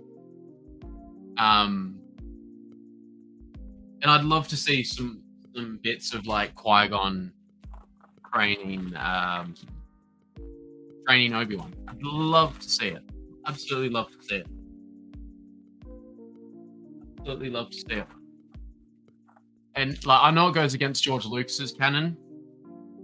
Sam Witwer actually explained it the other day though, and it probably changed my perspective on it a little bit. I'm still not 100% on board with it. Like, I absolutely love seeing Liam Neeson as Qui-Gon again, but just like that's not what George had intended. So but like yeah, the Sam Witwer explanation probably got me on board with it a little bit more. But yeah, that's where I'm at with it at the moment.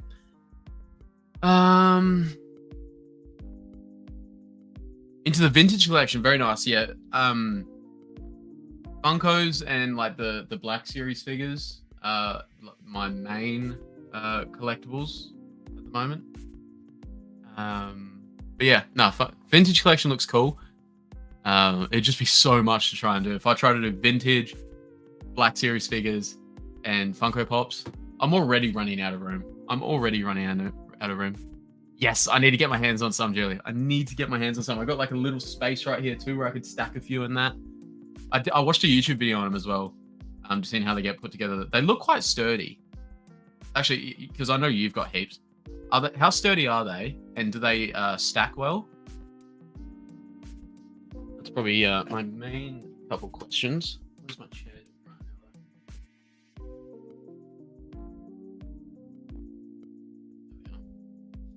Chair is back in business.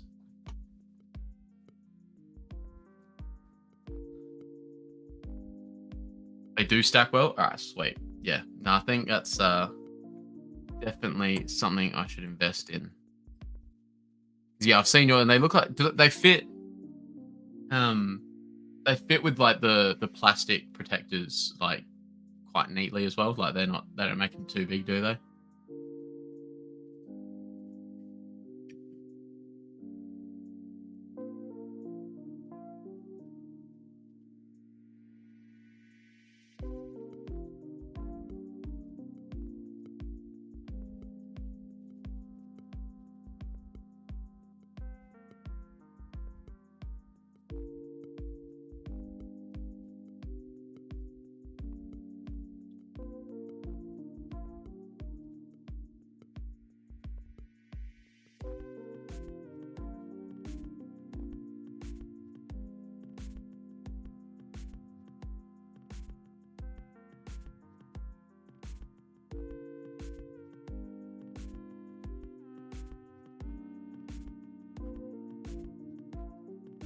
just looking for an article on the Ray movie. I didn't bookmark one, did I? Sorry, not on the Ray movie. On Mando and Grogu.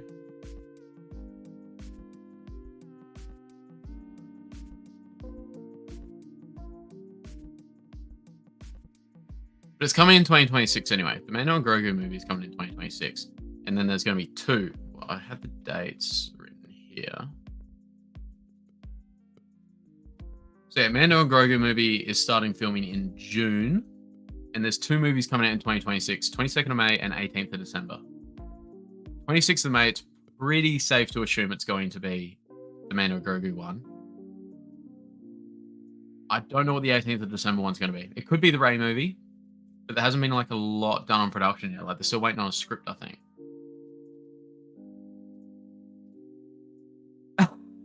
I couldn't believe how much was there, Julie. Because I knew about the Aftermath books and the Ahsoka clone. I knew about those 2. I did not know about, like, when I saw that photo last night, I was like, what? That is absolutely nuts. Nuts. Plastic, yeah, perfect, yeah. I've only got a couple of, like, the thick ones. Like, I've got this Boba Fett one, but that's just because of how it comes. Like, it comes with an actual pop one. I haven't actually seen those around, the official pop ones. But yeah, no, all of the other ones are covered with just the normal plastic ones, the thin ones. Got some 5 stickers from Essie. Dope. I want to get his little exclusive minifigure that's coming out in a Lego set this year. I have a Vader fit. Wait, for me? You talking about me? Another thing for me? Is it me or is it Sin? One of his helmet going on my car and the other's on the safe. Nice. Dude. I was in Vegas. When was that? December 2022. I was in Vegas. Unreal. I just couldn't believe like you could drink on the streets and but Vegas was insane. It blew my mind. It was nuts. Yeah, could not believe it. It's like everything in the movies and more. Yeah, unreal.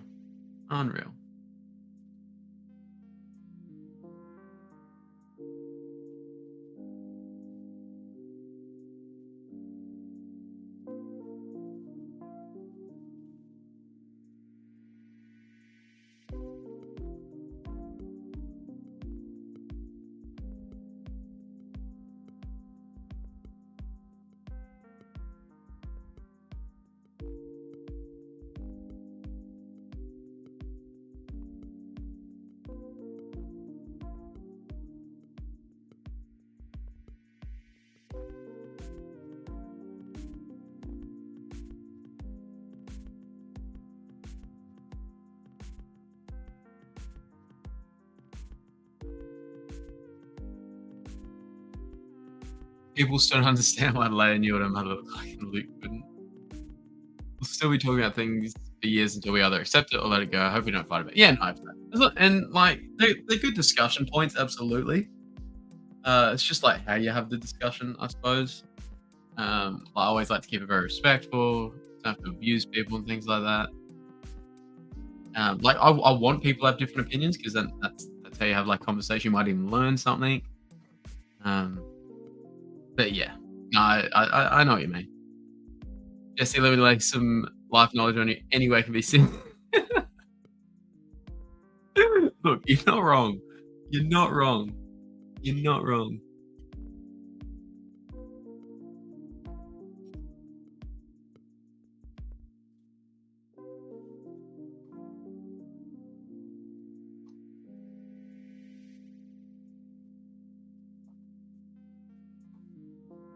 I think there was an article as well about the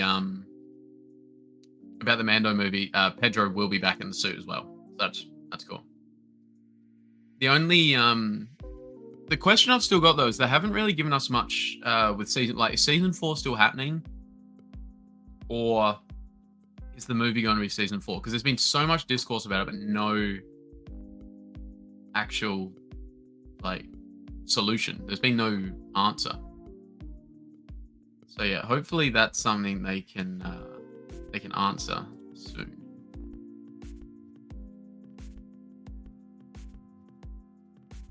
I enjoy discussions, hearing different perspectives, but fighting about it is just redundant. No, yeah, 100%, 100%, 100%. I was living the dream in the Philippines, Thailand, Korea, Rio, etc. So way more debauchery than anything in the States. But if you're rich, famous, powerful enough, 100%. No, I agree with that. Yep, no, I can see that. Definitely say that.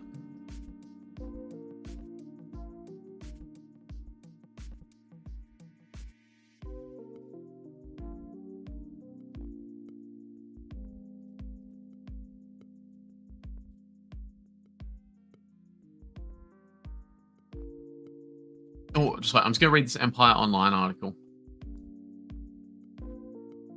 Published yesterday?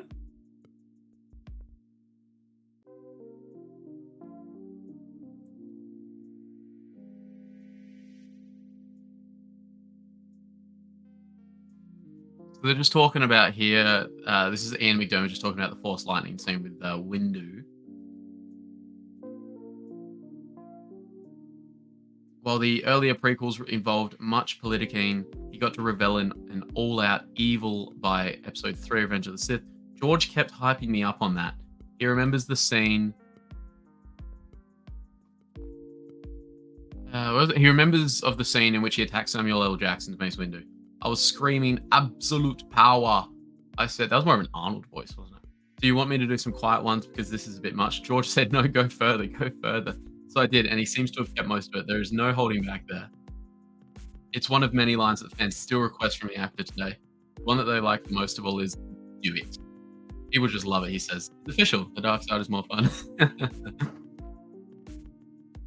Never did get to come to Australia and always wanted to till Hannah talks about all the spiders and snakes and deadly creatures roaming all around. I hate spiders, man. It's not as bad as like what. It's not like. It seems like the common theory, I suppose, is that like Australia's just full of them, and they're not like necessarily like you'll see them. Not so much snakes. Like if you live in like a suburban area, you're not going to see snakes. But if it's like, well, you can sometimes. Like there's always the story of them going into someone's house, like in a normal suburban area, but it's not like super common. Not super common at all. There has to be like some farmland or some some greenery, some solid greenery like tall grass, lakes, rivers, ponds, whatever. Like there has to be something around the area for there to like attract snakes to start with, for there to even be one in your house. A lot of those stories that happen like more up north in Australia, like your Queensland areas and that sort of thing. I'm down south. So like there's definitely snakes around, but especially where I am, like I'm in a bit more of a suburban area. Don't really see snakes. Like I might see snakes a bit out on the road or something, but around my house, you always see snakes. Spiders, though, I hate spiders, man. I absolutely hate spiders. Hate them. They scare the absolute shit out of me. My theory is like the taller you are, the more afraid of. My theory is the taller that you are, the more afraid you are of like little things like spiders. But I tell people I'm 6'3", I'm like 6'2" and 3/4. So like I'm not. Yeah, I'm like 6'2" and 3/4. So I've got a mate who's like 6'4", and like we just hate them. We absolutely hate them. So like my working theory is like the taller you are, the more afraid you are of the little things. And it's the things that jump or can like make sudden, unexpected movements. If it's something slow or something like that, they can't just all of a sudden go, then I'm okay with it. But yeah, no. If it's something slow or something like that, I think I'm okay with it. But if it's like something like a spider, which can all of a sudden just go and run really quick or something like that, no. Keep me away, dude. Keep me away. Keep me away. It's the size of the damn things that freak me out. I barely cope with the weed-eating spiders we have here. Huntsman's, man. So I'm pretty sure like the only form of tarantula we have in Australia, and the only reason I remember this is from like some research thing I did when I was like 10 years old. I'm pretty sure huntsmans are the only like part of the tarantula family we actually have here in Australia. Um, and oh, dude, like some of them, I have seen big ones, like and once again up north in Australia, you see big ones that are like both like the size of my hand, like huge. And it's because when they stretch out too, they look so much bigger than what they are. But when they stretch out, man, hate spiders. Oh, hate them. I'm nearly phobic about any bugs, snakes, wild animals. If it walks, crawls, flies, jumps, rolls, slithers, or hops, I will either run or kill it. Fun fact, when camping when I was 6 and wake up to ants and other bugs crawling all over my face and body in my tent and my sleeping. Oh, see, anything like ants and that, like, don't bother me. I'm trying to think of the ones that really bother me. It's more just things that can, like, suddenly move and move quick. It's like the other day at work. We've got a thing in, like, the drains at work. I don't really know how it works. Like, whenever it rains or something outside, occasionally we'll have frogs pop up in the drains. I don't really know how they get in, though, because there's all, like, filters in the drains, and there's no room to come up through them. But anyway, they somehow get up. And, yeah, I was, like, cleaning the floor at work the other day, and this little head popped up out of the drain. It was a little frog. I was like, yeah, I caught it. It was obviously a bit scared, so it, like, gone into the corner of the drain. I was just holding, like, a little bucket there, hoping it would jump into it, and I could just put the lid on, take it outside. But yeah, no, when it jumped in that bucket, man, I was like, oh, hate it. Anything that like jump. Oh, worst thing I had as well. I was up in the Northern Territory, up in Darwin, a couple of years ago. At my hotel, there was a gym there, so I was just in the gym getting a workout in, and cane toads. So I'm assuming you guys know what cane toads are. That exists outside Australia. That'd be in like Florida and all that. But yeah, cane toads can be poisonous or are poisonous. They were everywhere up in Darwin, everywhere, and but mainly outside. I put my stuff down on the floor somewhere in the gym in this hotel, and I was working out. I went up to get my bottle, and there's a cane toad just sitting right next to it, and I was freaking the fuck out. I was like standing like 5 minutes, like on the other side of the gym. There was like a drawer with a couple like little plastic bits in it. So I wasn't trying to hit it. I didn't want to kill it or anything. I was just like throwing these bits next to the cane toad. And every time that thing jumped, even though I'm like 5-10 meters away, I was freaking out because that thing was getting some ice on it. And it eventually got like a little bit away. Still quite close. I was probably like this far away from my stuff. And so I had to like, quickly duck in and like just rip my shit out, and I legged it. Workout got ended early that day. I'm 6 feet tall. I'll take a spider out to the garden if I know what kind it is rather than kill it. If I don't know, I'll take it to the creek and let it float anywhere else. Yeah, no. But yeah, no, my dad, fine. My sister, fine. My mum, actually, it's only me. It's only me in the family. But like, yeah, everyone else, they'll pick him up, whatever. I'll use them to scare me, man. Hate it. I get like irrationally scared too. Like, yeah, it's not fun. It's not fun. I watch a few Aussie soap shows. Oh, what are their names? Give me some names, Kirsty. Give me some names. Nearly all of them feature big, huge spiders that threaten to endanger the character. We all know that's the reality of a good soap. Yeah. I'll watch we've got like the wildlife shows here and that sort of thing. So I'll watch them, and they're like, there's one that like specializes in spiders, so they get called out to. There are spiders that with one bite will like kill you or something. Not immediately, but like they do have like quite rapidly acting venom. But yeah, I'm probably more so lucky like where I live in Australia. There's not so much those really deadly ones. You'll see the scary ones. You'll get your redbacks and your white tips and that sort of thing. Dude, spiders suck, man. Spiders suck so much. You're a better man than I am. I'm not waiting around to decipher if spiders are grey or close. Black Widow or Dave Longlegs, run or stomp it first and ask questions later. Yeah. We got scorpions here in some places. Luckily not around my house.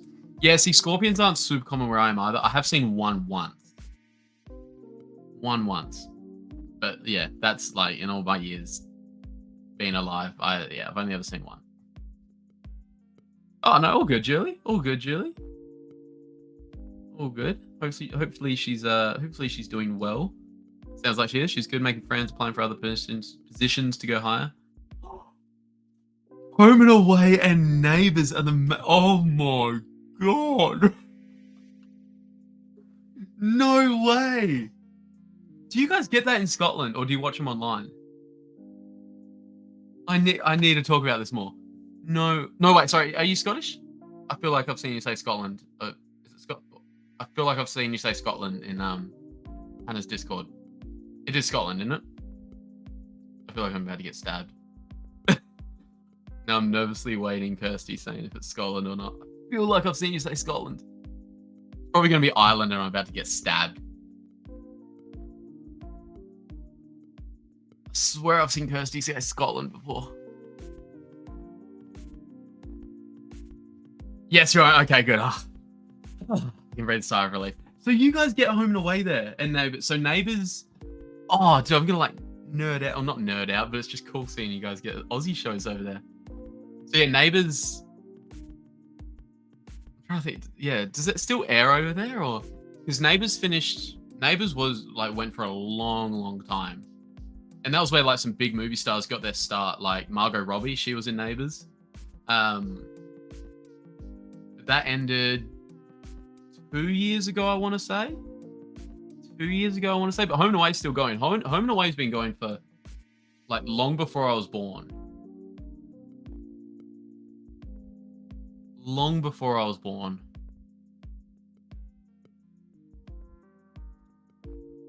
Yeah, they eat flies though. Flies are. Yeah, see, I get that perspective, and that's like what like other people in my family think, and they're always like trying to convince me that's how should be my coping mechanism. Flies are harmless. I don't care if there's flies. Give me a room full of flies over a spider. I think Grogu movie first and opens door for him to train with Rey. Ooh, I like it, Julie. I like it. I like it a lot. Yep. No, I like it. The only thing is, you'll have to explain where he was. Oh, I mean, yeah. Just let us know where he was for the sequel trilogy then, and how Rey comes into finding him, I suppose. We don't get many flies or fleas here, and if they are, they die fast. It's super dry and hot here, and not much in the way of stagnant standing water grow and thrive. I'm trying to think. I mean, I was only in Vegas for like 3 or 4 days, but yeah, I don't really remember any creepy crawlies. But I mean, you're probably not going to get any of them on the strip of Vegas, are you? Why am I being spoiled? Julie, you're spoiling me so much. Vader's one of my favorite characters, though, so I'm going to absolutely love it. I have a Vader pop shirt working on an Ahsoka Ashley signed pop. That's so cool. That's so cool. Ashley's one of the ones I want to meet one day. She just seems such a lovely person. Home and Away still on normal telly, but Neighbours was cancelled, and now Amazon Freevee has picked it up, so I watched that on an app. Yeah, no way. Yeah, so I think it was I never watched Neighbours. It's like here in Australia, you're either a Home and Away household or you're a Neighbours household. That's just like I'd say that's the case in like majority households in Australia. You're either Home and Away or you're Neighbours. Like the rivalry between the two. Neighbours was always on, because they're both half-an-hour episodes. Neighbours was always on from like 6:30 till 7 on Channel 10. And Home and Away started at 7 and would be going to 7:30 on Channel 7. So it's two completely different stations, one half an hour before the other. As one finished, the other one would be starting. Yeah, but yeah, no way. Yeah, some big names have gotten their start though. So there's like in those shows. So obviously Margot Robbie was in Neighbours. Liam Hemsworth. Yeah, Liam Hemsworth was in Home and Away. Samara Weaving was in Home and Away. That's Hugo Weaving's niece or his daughter. And I'm trying to think the only thing I've actually seen her on since she went to the US was she was in the most recent Scream movie at the start, but she gets killed like straight away. But yeah, no, there's been some big actors on those shows. Yeah, Home and Away is still going. It's nuts. Grogu will more likely help train the initiates than be trained by Rey at that time. Depends how much training he's got. Like, I know he's older, but he's still like not super trained. Wait, what? It's going in the ground when I kick off. Wait, what? On the ground or in the ground? Wait, what? I love Margot Neighbors. Love seeing her kill it in Hollywood. Lots of good actors have left Thomas Day or Erinsborough for Hollywood have done it. No way, man. This is so cool. I didn't really think there was much of a fan base, if any, outside Hollywood. No, outside, sorry, Australia. That's nuts. This is so cool. I'm 23. I'm 23, yeah. I met some of the Neighbours cast on their farewell tour. Did they go? I thought that was just like an Australian thing. Did they go international for that? Oh, 26! 26! Give me a few more years. It is still happening, John said. Maybe I'll send you all my pops sometime. I'm 100% sure Julie has everything I have and even more badass stuff than I can get. So she dude, her collection is insane. And then like I've seen some of the people she follows, so I've seen their collection as well. That like little circle you have, Julie, those collections are nuts. They'd be close to 1,000 Star Wars pops, wouldn't they? Because obviously they're almost at 900. Then you've got all the variations and stuff.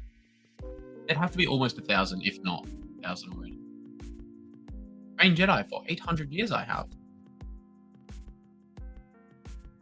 3 years. Give me 3 years. I know 23 and 26 seems like such a big. I know it's only 3 years. It just seems like such a big difference. Neighbours and Home and Away apparently have a far bigger fan base in the UK than they do in it. Really? Wow.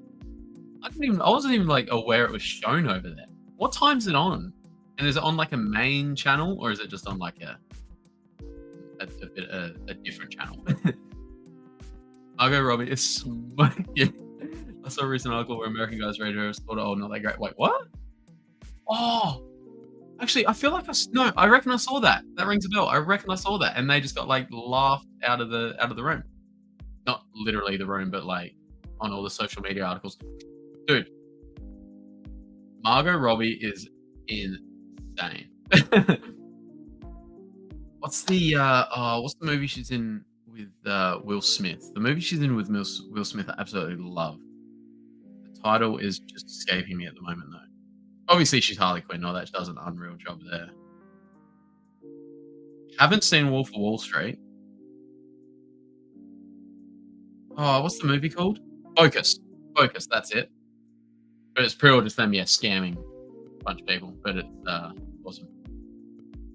Camel spit on me in Iraq. I'll take a spot. Okay. I can understand that. A camel spit on you. That's not very nice.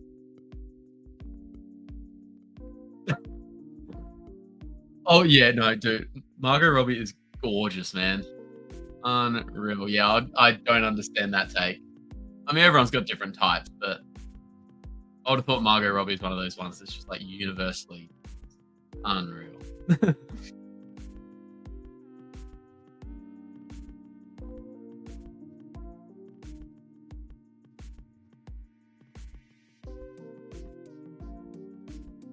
Unreal.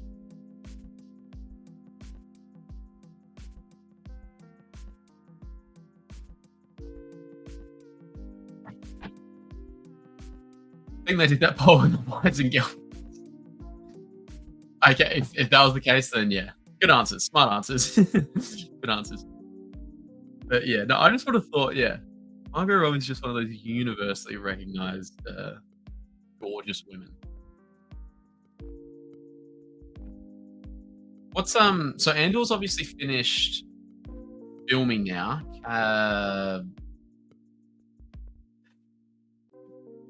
I'm straight and I'm Margot. So yeah. You know when someone's like the opposite sex and straight and even they can admit that like someone's good looking, then you know they're good. You know they're good. What's everyone's thoughts on Andor though? Because so Diego Luna was it yesterday, I think, said they've finished filming. Oh, what do we got here? I think Scarlett Johansson, Anna de Armas, and Margot Robbie in that order. I'm totally hot. I'm sure they go for me in 20,000 years on the last $2. Zendaya's top for me. Zendaya's my wife. That's all good. I got Zendaya. Zendaya's my wife. Really liked Andor. Okay. I know a lot of people did. I know a lot of people did. It just didn't hit for me. It had some cool, like the visually it was stunning. Had some good like Luthen's what do you call it? Not really a rant. What do you call it? Luthen's piece that he said where he's saying like, you know, he's fighting for a son he'll never see rise and things like that. Monologue. Yes, that's the one. It was escaping me.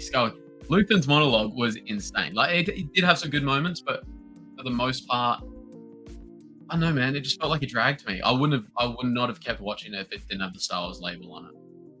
That's where I am with Andor. But I'm really hopeful. I think Andor 2, season 2 will be something I enjoy a bit more. There'll be elements there where like we're going to. It's just, I'll explain it. We'll be going to planets that I know we're going to be a lot more familiar with like Yavin 4 and that. I'm really keen to see a bit more of Yavin 4. But yeah, I don't dislike Andor season 1 because we weren't in places we weren't familiar with and stuff. I'm definitely open to going to new planets and stuff like that. It just didn't feel like Star Wars to me, man. I'm not saying, yeah. It just didn't feel like Star Wars to me. I know a lot of the descriptions of it where they're going for like that HBO show type feel, like your Game of Thrones. I haven't seen Game of Thrones, but that was just like the descriptions of it I was reading. It just, I don't know, it just didn't hit for me. It just didn't hit. But I'm hopeful season 2 is good. I think the format is going to be 12 episodes, and each 3 episodes is going to be a year. So they're almost going to be like 3-episode mini seasons. And every 3 episodes of the year leading up till Rogue One. I liked Andor for the same reasons I like the Martez sisters are: ground level, non-famous, non-powerful people, and how the rebellion started before Luke and Leia saved the day. Yeah. No, I like the concept. It just didn't hit for me. It just didn't hit. Like, that's just honestly how I feel. But I know a lot of people did like it. I liked Andor, but I think I need to watch it again. A lot of these shows drop at 8 a.m. 8 a.m. So before Ahsoka, everything was dropping at like, depending on like daylight saving and that here, it dropped anywhere from like 5:30 till 6:30 p.m. But then when Andor season 2, sorry, not Andor, what am I saying? When Ahsoka dropped, then they changed the release date. It was coming out at 10:30 in the morning. Oh, sorry, I didn't actually finish reading it. So I'm trying to watch before work and not really in the morning. But yeah, no, I completely get that. Yeah, people speculating he's a Jedi incognito, not buying into that. Wait. Oh, Luthen? Yeah, nah. And yeah. Diego put it on Instagram yesterday, was it? Over 700 people involved with it too. That's a huge production. I love Game of Thrones and didn't get any games of Thrones. Oh, okay, interesting. Okay, you know, I haven't seen Game of Thrones. I've seen like obviously little clips in that here. But yeah, that was just sort of how it got described. Like they were going for this HBO show, Game of Thrones type feel. I was like, oh, okay. But yeah, okay. Well, yeah, obviously you didn't get that vibe though. Does he tap into the Force? Yeah. Is he a genius tactician? Yeah. Everyone's Force sensitive. I really enjoyed seeing the common people rising up to fight back, even though they knew they'd die. It started with small pockets standing up. Not the best Star Wars thing I've ever seen, but I liked it. Yeah, and like I can 100% appreciate that's something that a lot of people would like to see. And like when it's put like that, it's something I'd think I'm a fan of too. But I know if it was just the way it got presented. I know, but it just did not hit for whatever reason, man. And yeah, it just felt like a drag. Felt like a drag to me. The shows were dropping here at midnight, so I waited till the next day. Sometimes I forgot. Same with a few Star Wars shows. Yeah, I'm like nuts about it. I'm online as soon as like I'm on Disney Plus refreshing for a couple minutes before they come out. I remember once in the middle of the Ahsoka series, daylight saving hit here in Australia, and so everything got pushed back an hour. So instead of 10:30, it went to 11:30. I completely forgot about daylight saving hitting a few days before. I'm on Wednesday morning refreshing. I'm like, where is it? Like, where's Ahsoka? And then I'm refreshing for like a solid 10 minutes. I'm like Googling Ahsoka, like, is everyone talking about it? Why is it down?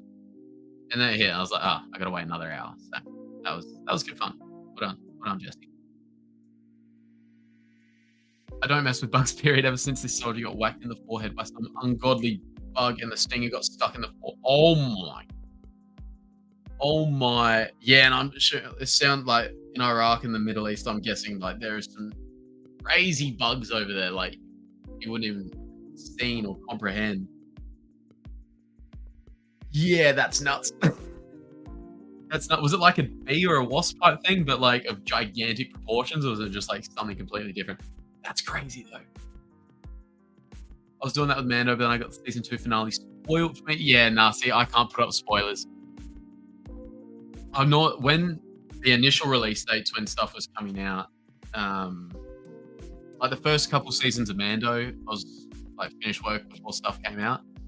And then for like Kenobi and everything like that, I've still been at work for a couple hours, so I just won't touch Twitter.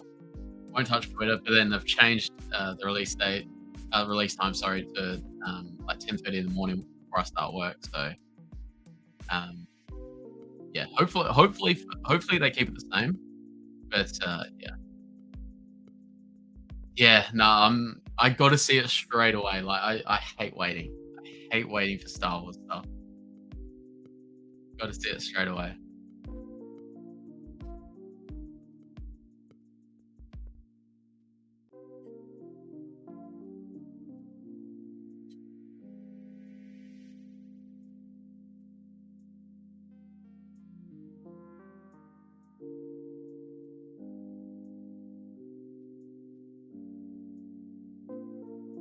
What I do want to say, I'm just looking at these Empire interviews. What I am waiting to see is when do they come out? Thursday, 15th of February. What I might actually. They've obviously interviewed all these people. I wonder if they were all in-person interviews. Because what I'm really keen is, what if there's a group photo of them back together again? Like if you've got a group shot of Hayden, you and Natalie, Liam, Ian, Samuel Jackson, like Nick Gillard, like imagine if you got an updated photo of them all together. That'd be so cool, man.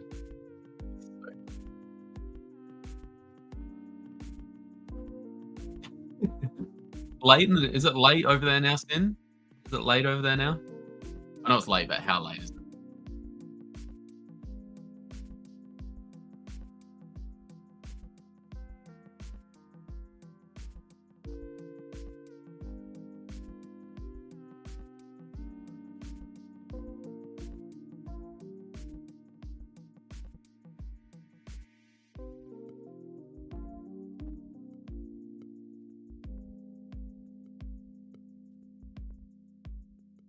I love hearing the spoilers. I do predictions on Star Wars Santa shows, so they help. I want a sweater for beating Santa, Brian, on his prediction. That's awesome. Was it like a Star Wars sweater? Or was it like a Christmas type sweater? What are we talking here? Well, they did the photo shoot with Hayden with like the updated, like with Vader's shadow behind him, which looks so cool. But I wonder,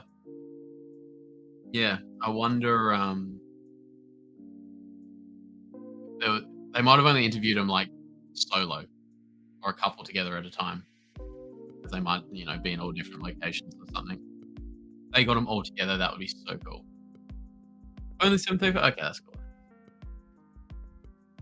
Oh, okay. Yeah, that's a big day then. That's a big day. Natalie said she would return to Star Wars. What mental gymnastics we need to do to go back? I made a video about this when that dropped. That video, she said that last year. She said it a couple times now though. First time she said it was on the GQ thing where they go online and make accounts as themselves and answer like fan questions on Twitter, Reddit, all those sort of things. I'm sorry. Yeah.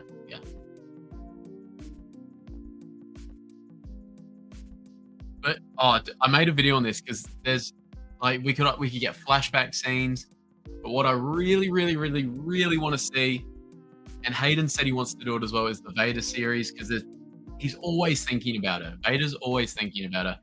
I'd love to see like some imagination sequences like there are in the comics with Padme and Anakin, or Vader. I would love that'd be like top tier Star Wars to me.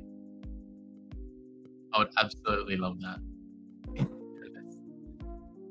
Yeah, the predictions for the Bad Batch and Andor, all the shows, we just guess if we'll see a stormtrooper or someone gets killed or if a character will show up, usually Vader. Oh, okay, cool. Cool. Need some of those eye drops. I should go visit Kirsty. We can hunt down Ewan. See, yeah, also, he'd be based in LA at the moment, would he? But I'm assuming he'd have obviously placed in Scotland still. He's probably based in the States now, isn't he? Especially like being married to Mary Elizabeth Winstead. The kids would probably go to school there, that sort of thing.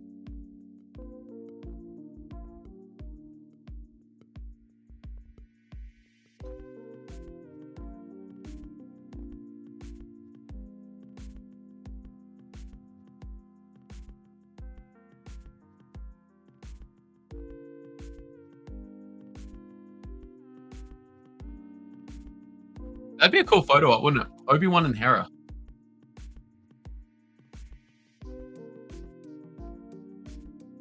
Ewan was actually in my home city before he went out to MegaCon? No way. No way.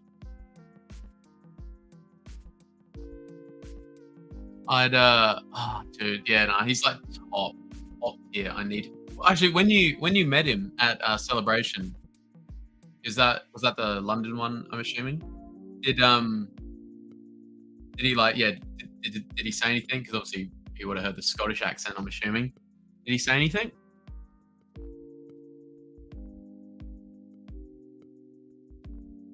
I believe he said he has a house in Perth now. That's actually a capital city of one of the states in Australia too. Western Australia, the capital city's Perth.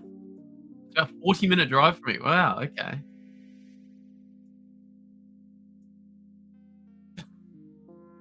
All right. Well, there's some deals being worked in the chat right now.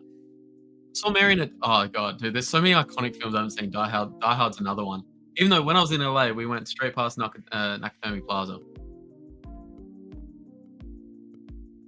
Gosh, she was in that. She was his daughter. Yeah, right. Okay. Well, there you go. I think Stin and Julie are going to come visit you, Kirsty. Oh, another Scott. Oh, that would have been nuts. Would have been nuts. Oh, I need to meet those two, man. Need to meet those two. I will pay one of my kidneys to do that dual photo op with those two. What, we're in February now. I think is anyone here going to be going to Celebration in Japan next year? Anyone think they might be going to that?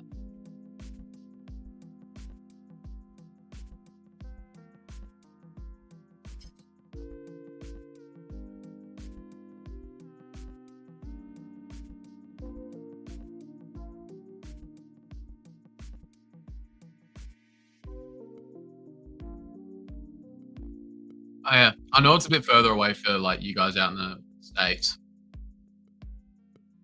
But here in Australia, it's not too bad. I think it's still like a 10, 12-hour flight.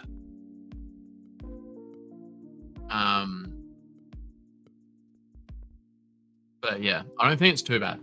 It's definitely not as bad for us in Australia as it is for like guys in the US. But yeah, because I haven't been to a celebration yet. I was really hoping they did it even in Australia. It would have made so much sense. Like 20th anniversary of Revenge of the Sith. They filmed majority of Attack of the Clones and Revenge of the Sith here in Australia. It just would have made so much sense. But like, yeah, and Japan's not a place I've ever thought I would visit, but I'm gonna have to pull the pin, I think, and yeah, head up. So yeah, I'll definitely be there. I think tickets are going to come out in June, everyone thinks. So, yeah. Be interesting. Yeah. It'll be a cool time, I think, though. Be a cool time. But yeah, Hayden, Ewan, if somehow Mark Hamill goes, those are like top 3. Natalie Portman would be super up there, too. going to give a clue on your next few videos? Well, there's definitely the Canon and Legends one coming out. Either later, only like afternoon here in Australia. They'll be coming out probably today or tomorrow, maybe. Hopefully today. After that, I'm reading a couple things at the same time. So I've got the Revenge of the Sith novel, and I'm also reading the 2020 Vader comics at the moment. The 2020 Vader comics at the moment.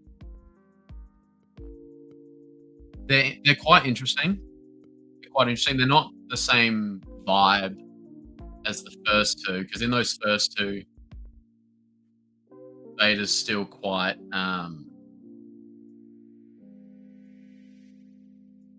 angry, and like he's definitely angry in this one too. But this one, he's more focused on Padme and Luke. Like you can see the turn starting to happen in him already. So yeah, I'm reading a couple things at the moment that will definitely be some inspiration for videos. Yeah, no, it'll be cool. Like there'll definitely be some cool stuff there.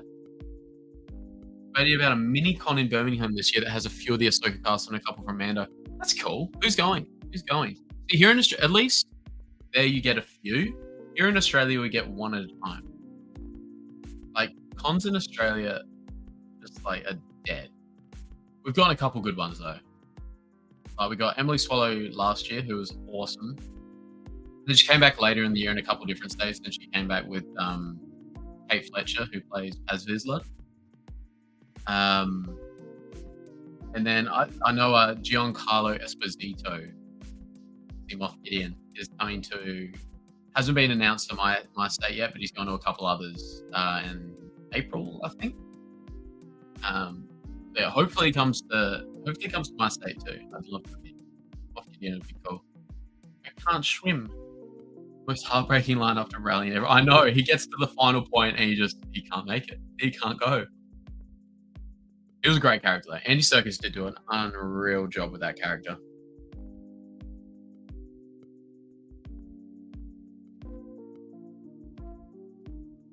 Kino survived though. I'm not sure if it'd be just as bad as Tech surviving. Yeah, it's more believable. I think Tech has survived too, but Kino surviving is probably more believable. Morgan, Ezra, Shin, Enoch. That's so cool. That's like main characters. And the two Imperials from Mando, whose names I've forgotten, the science guy. Katie O'Brien. She actually came to Australia. She was going to. I think she ended up cancelling. Katie O'Brien and I'm gonna say his name wrong off the top of my head, but it's Omid Abtani or something. I've probably said it wrong. Omid Abtani. Yeah, Omid Abtahi. Yep, no, I got it. That's cool though. And Iman would be so cool to meet too. He's just he's such a kid. He's such a kid. Snake Pit in the building. What's going on? Morgan, Ezra, Enoch. That'd be so cool. Enoch signed Funko Pop. Get Enoch's Funko Pop, Kirsty. Please. That looks so cool signed, I reckon. Nice gold text, I reckon. Get a nice gold marker, I reckon. That looks sick. That would look so cool.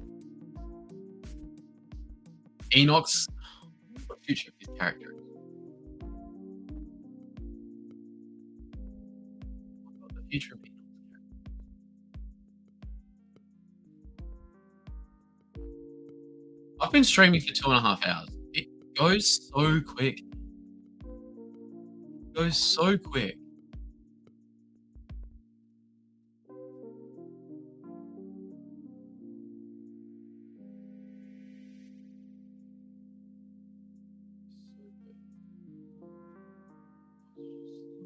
I'm just looking at a couple articles at the moment. Actually, that's something I was going to Google. Empire Magazine.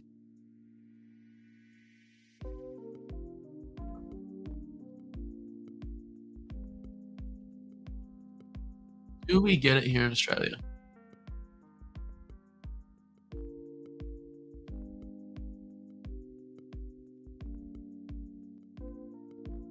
I'd assume we get it here in Australia. I don't really go looking for them, but I assume we get them.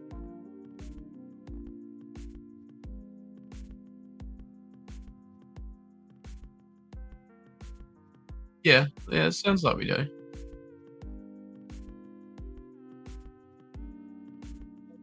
Yeah, it sounds like we do. Might need to go looking for them. Hopefully, we get both covers.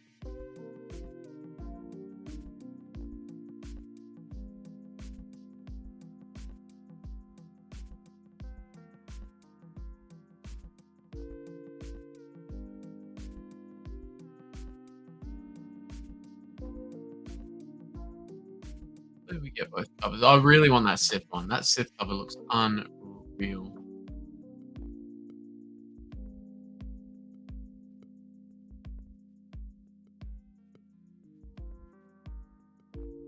So with the 2 movies coming out in, 2026, one halfway through the year and one at the end, I saw a few people saying they thought that was too saturated. What do you guys think? What do you guys think? Do you think 2 Star Wars movies in a year, it'll be 7 years after Rise of Skywalker has come out at that point. Do you think that's too saturated, 2 in a year? Or are you happy to get as much Star Wars as you can?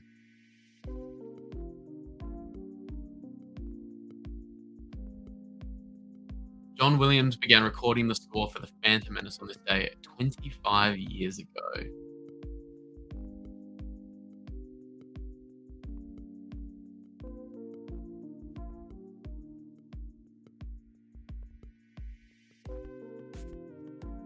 Yeah, I don't. I still want to see what the second movie is too. I want to see. I want to see what the second movie is too. I'm assuming it could be the only other one that we sort of know about to reach stages is the Ray movie. So I'm assuming that's going to be it. No, it's been 7 years. I'd be happy to get 6 Star Wars movies in a few years. Yep. No, I'm on the same page. I just want to see as much. I want to see as much Star Wars as I can, but I want it to be well written, good Star Wars too. And making us wait 5 years was bullshit to me.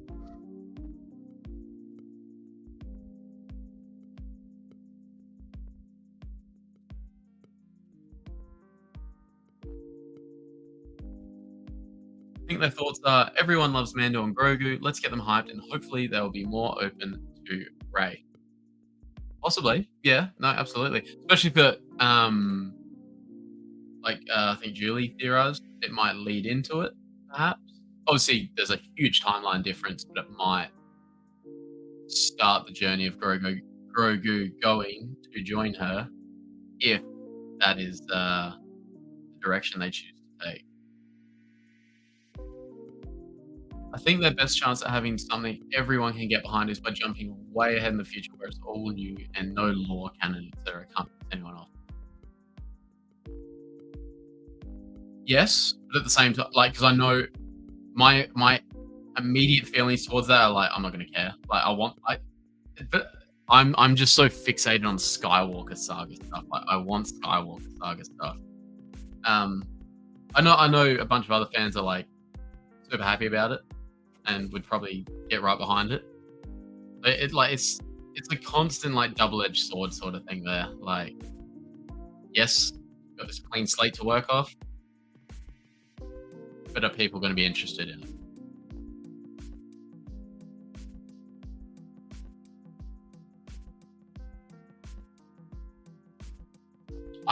What I am super keen for as well though is, and I hope they make it, is the Dawn of the Jedi movie. That would be so cool. Seeing how they learn about the Force, discover the Force. It'd be so cool. I think their thought was too much negative attention to the Ray director. Let's get little Grogu to sell some merch and take the attention. 100%, because we have not, since that week or two of all that shitstorm, we have not heard a whisper. I've not heard a whisper, and all of it's been about the Mando and Grogu movie. So, yeah, no, very valid. Absolutely valid.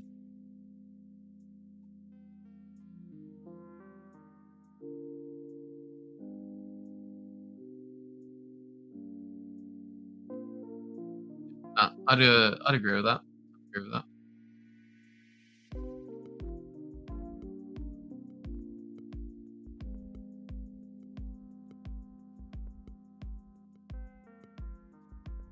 I'm curious about the Dawn of the Jedi movie. I enjoyed the book Into the Void. I think it was called before they had lightsabers. It was kind of interesting. Yeah, right. Okay. Yeah, right. So that was what I really loved about like when I love seeing Ezra when they first find him. He hasn't had a lightsaber for the last what would it have been 10 years or so? Been around 10 years. Oh, it might have even been. Yeah, probably. Yeah, it's been about 10 years, I think. He didn't. He only had the Force to rely on for his years in exile. So, yeah, I love seeing Ezra just like, especially with Shin, he was just fighting over the Force. That was so cool. I just love seeing him do that because that's all he's had to rely on for the last 10 years was the Force. He trusted in the Force. That's also why Disney pushed back Snow White another year. Plus, oh yeah, I didn't see a whole lot of what she said, but I saw a few things. Later on, a dumb comments, and I know people forget by then. Hopefully, Shin Hattie is a hot hero. Yeah, Shin Baddie, dude. Shin Baddie. Shin, yeah. Nah, she's unreal. Unreal.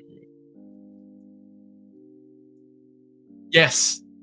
No, I did say that. Yes, because what is that from? Is it Resistance or a comic series? But yeah, she somehow knew that part of the lore. Like, yeah, it's not a very well-known part. I didn't even know that. Like,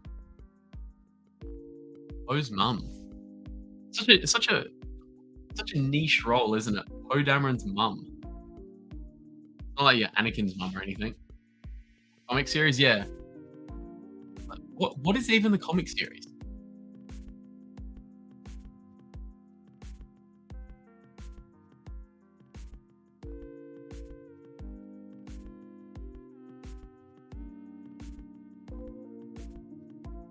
Star Wars Shattered Empire is a 4-issue Star Wars comic book limited series set immediately after the events of Return of the Jedi. It features the parents of Resistance X-Wing fighter pilot Poe Dameron from The Force Awakens, who are members of the Rebel Alliance. Yeah, right.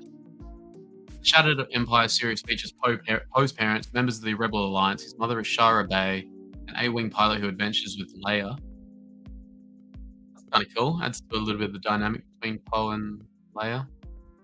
And his father is Kez Dameron, part of a special underground force known as the Pathfinders.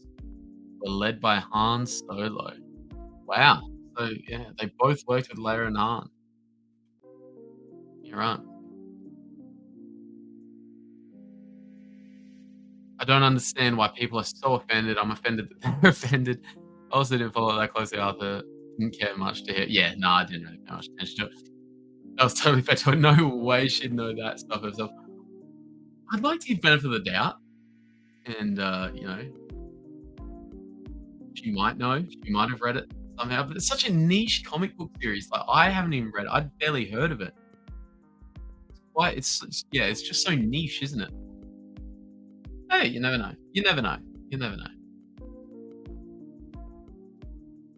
Dave Filoni and George Lucas Sam Witwer, and others way more into all aspects. Yeah, I love hearing Sam talk about Star Wars. The way he breaks it down and gives his opinion on things. It makes a lot of sense. You know what I really need to understand why?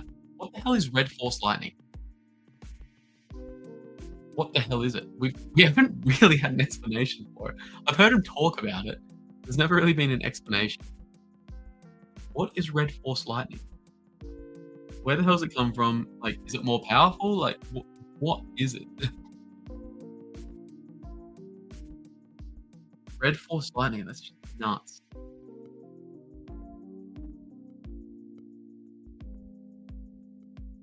See his interview with Katie Sackhoff for a month. No, I do subscribe to her channel. What's her podcast called Blah Blah Blah or something. No, I haven't watched it though. It would be cool to listen. It's on my list, but I watch stuff, I read stuff. So much. It's evil blue lightning.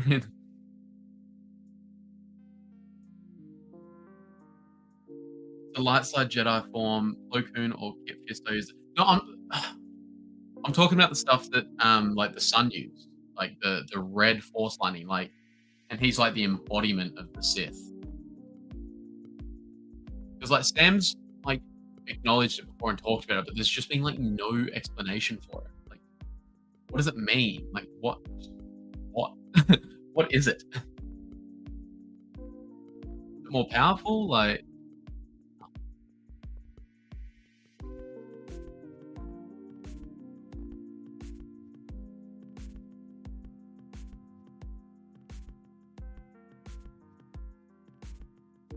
more than the Sith. You know, that's what I'm thinking. Like, it has to be more powerful, doesn't it? It has to be more powerful. But like, does it have other meanings and stuff like that? Like, I second the Sam interview with Eddie. He was a great guest. Okay, yeah, no, I'll move it up my watching order then. I saw the description. I think they talk about a bunch of other stuff, like the first half of the interview, but then I think I saw like in the back half most of it's Star Wars. You guys can confirm that. That's what I've been seeing.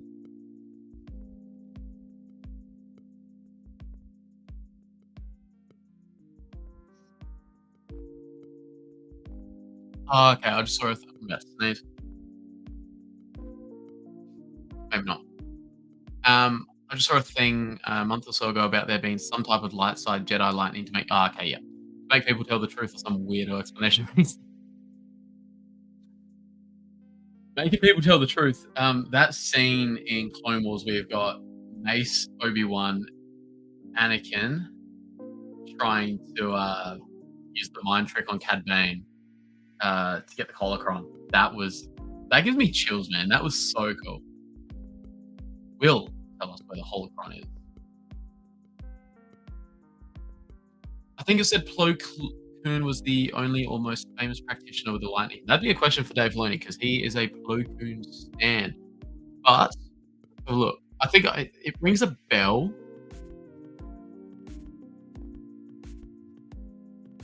Yeah, here we are.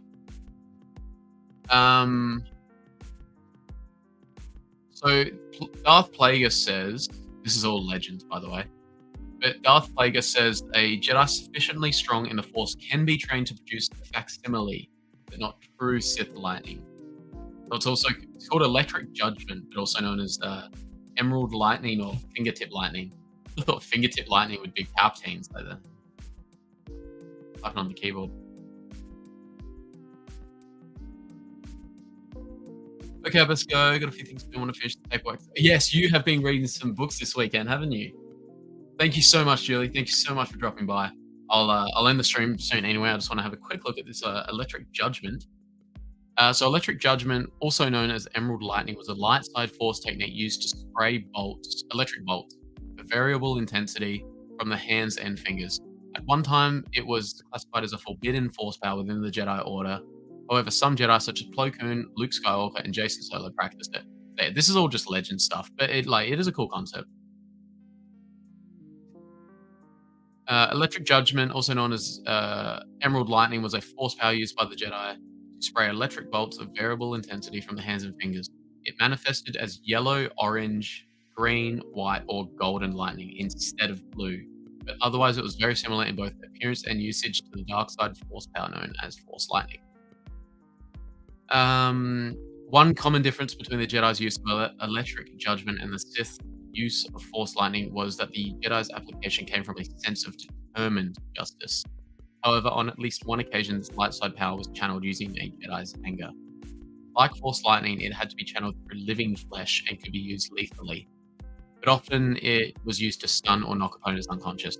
The energies of Electric Judgment could be contained in a kinetite, a ball of pure kinetic force. They could also be used as a shield against attack or unleashed as chain lightning. Electric judgment could be blocked by the use of a sufficiently powerful protection bubble. As a form of force lightning, this power could strike and thus stun or kill Yuuzhan Vong, despite their nature as being considered absent from the force. Well then. Well, that was something I learned a bit more about today. Thank you for that, Sin.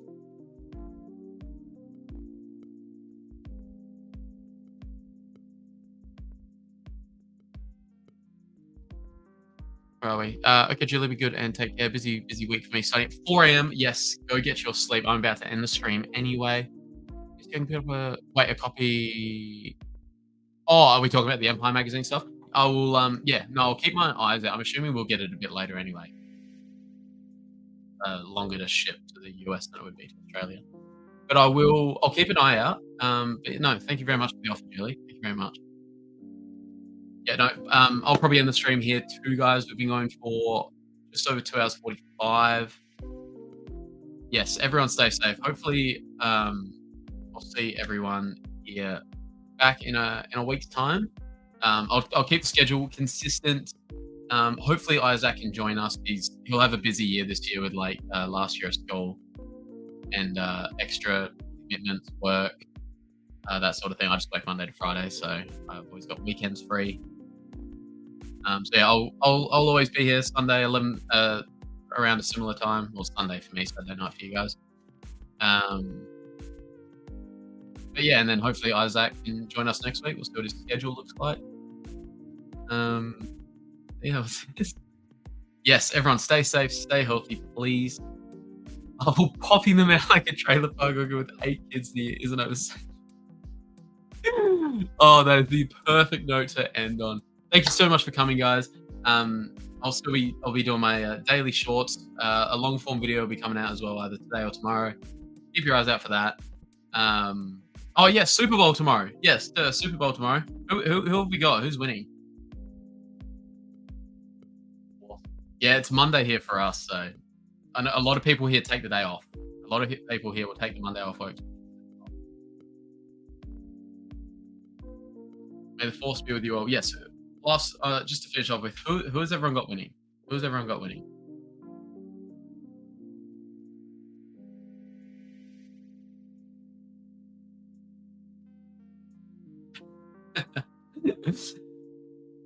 The amount of revenue she would have added. I've seen all these Swifties doing like Super Bowl parties and stuff. The amount of revenue she would have added to the NFL would be nuts. You identify as a Swiftie, Kirsty?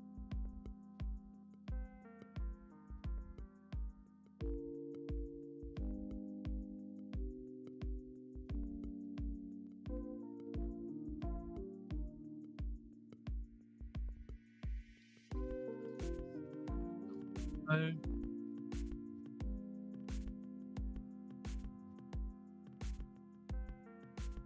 I don't even follow Football, but I think the Swifties will win for sure.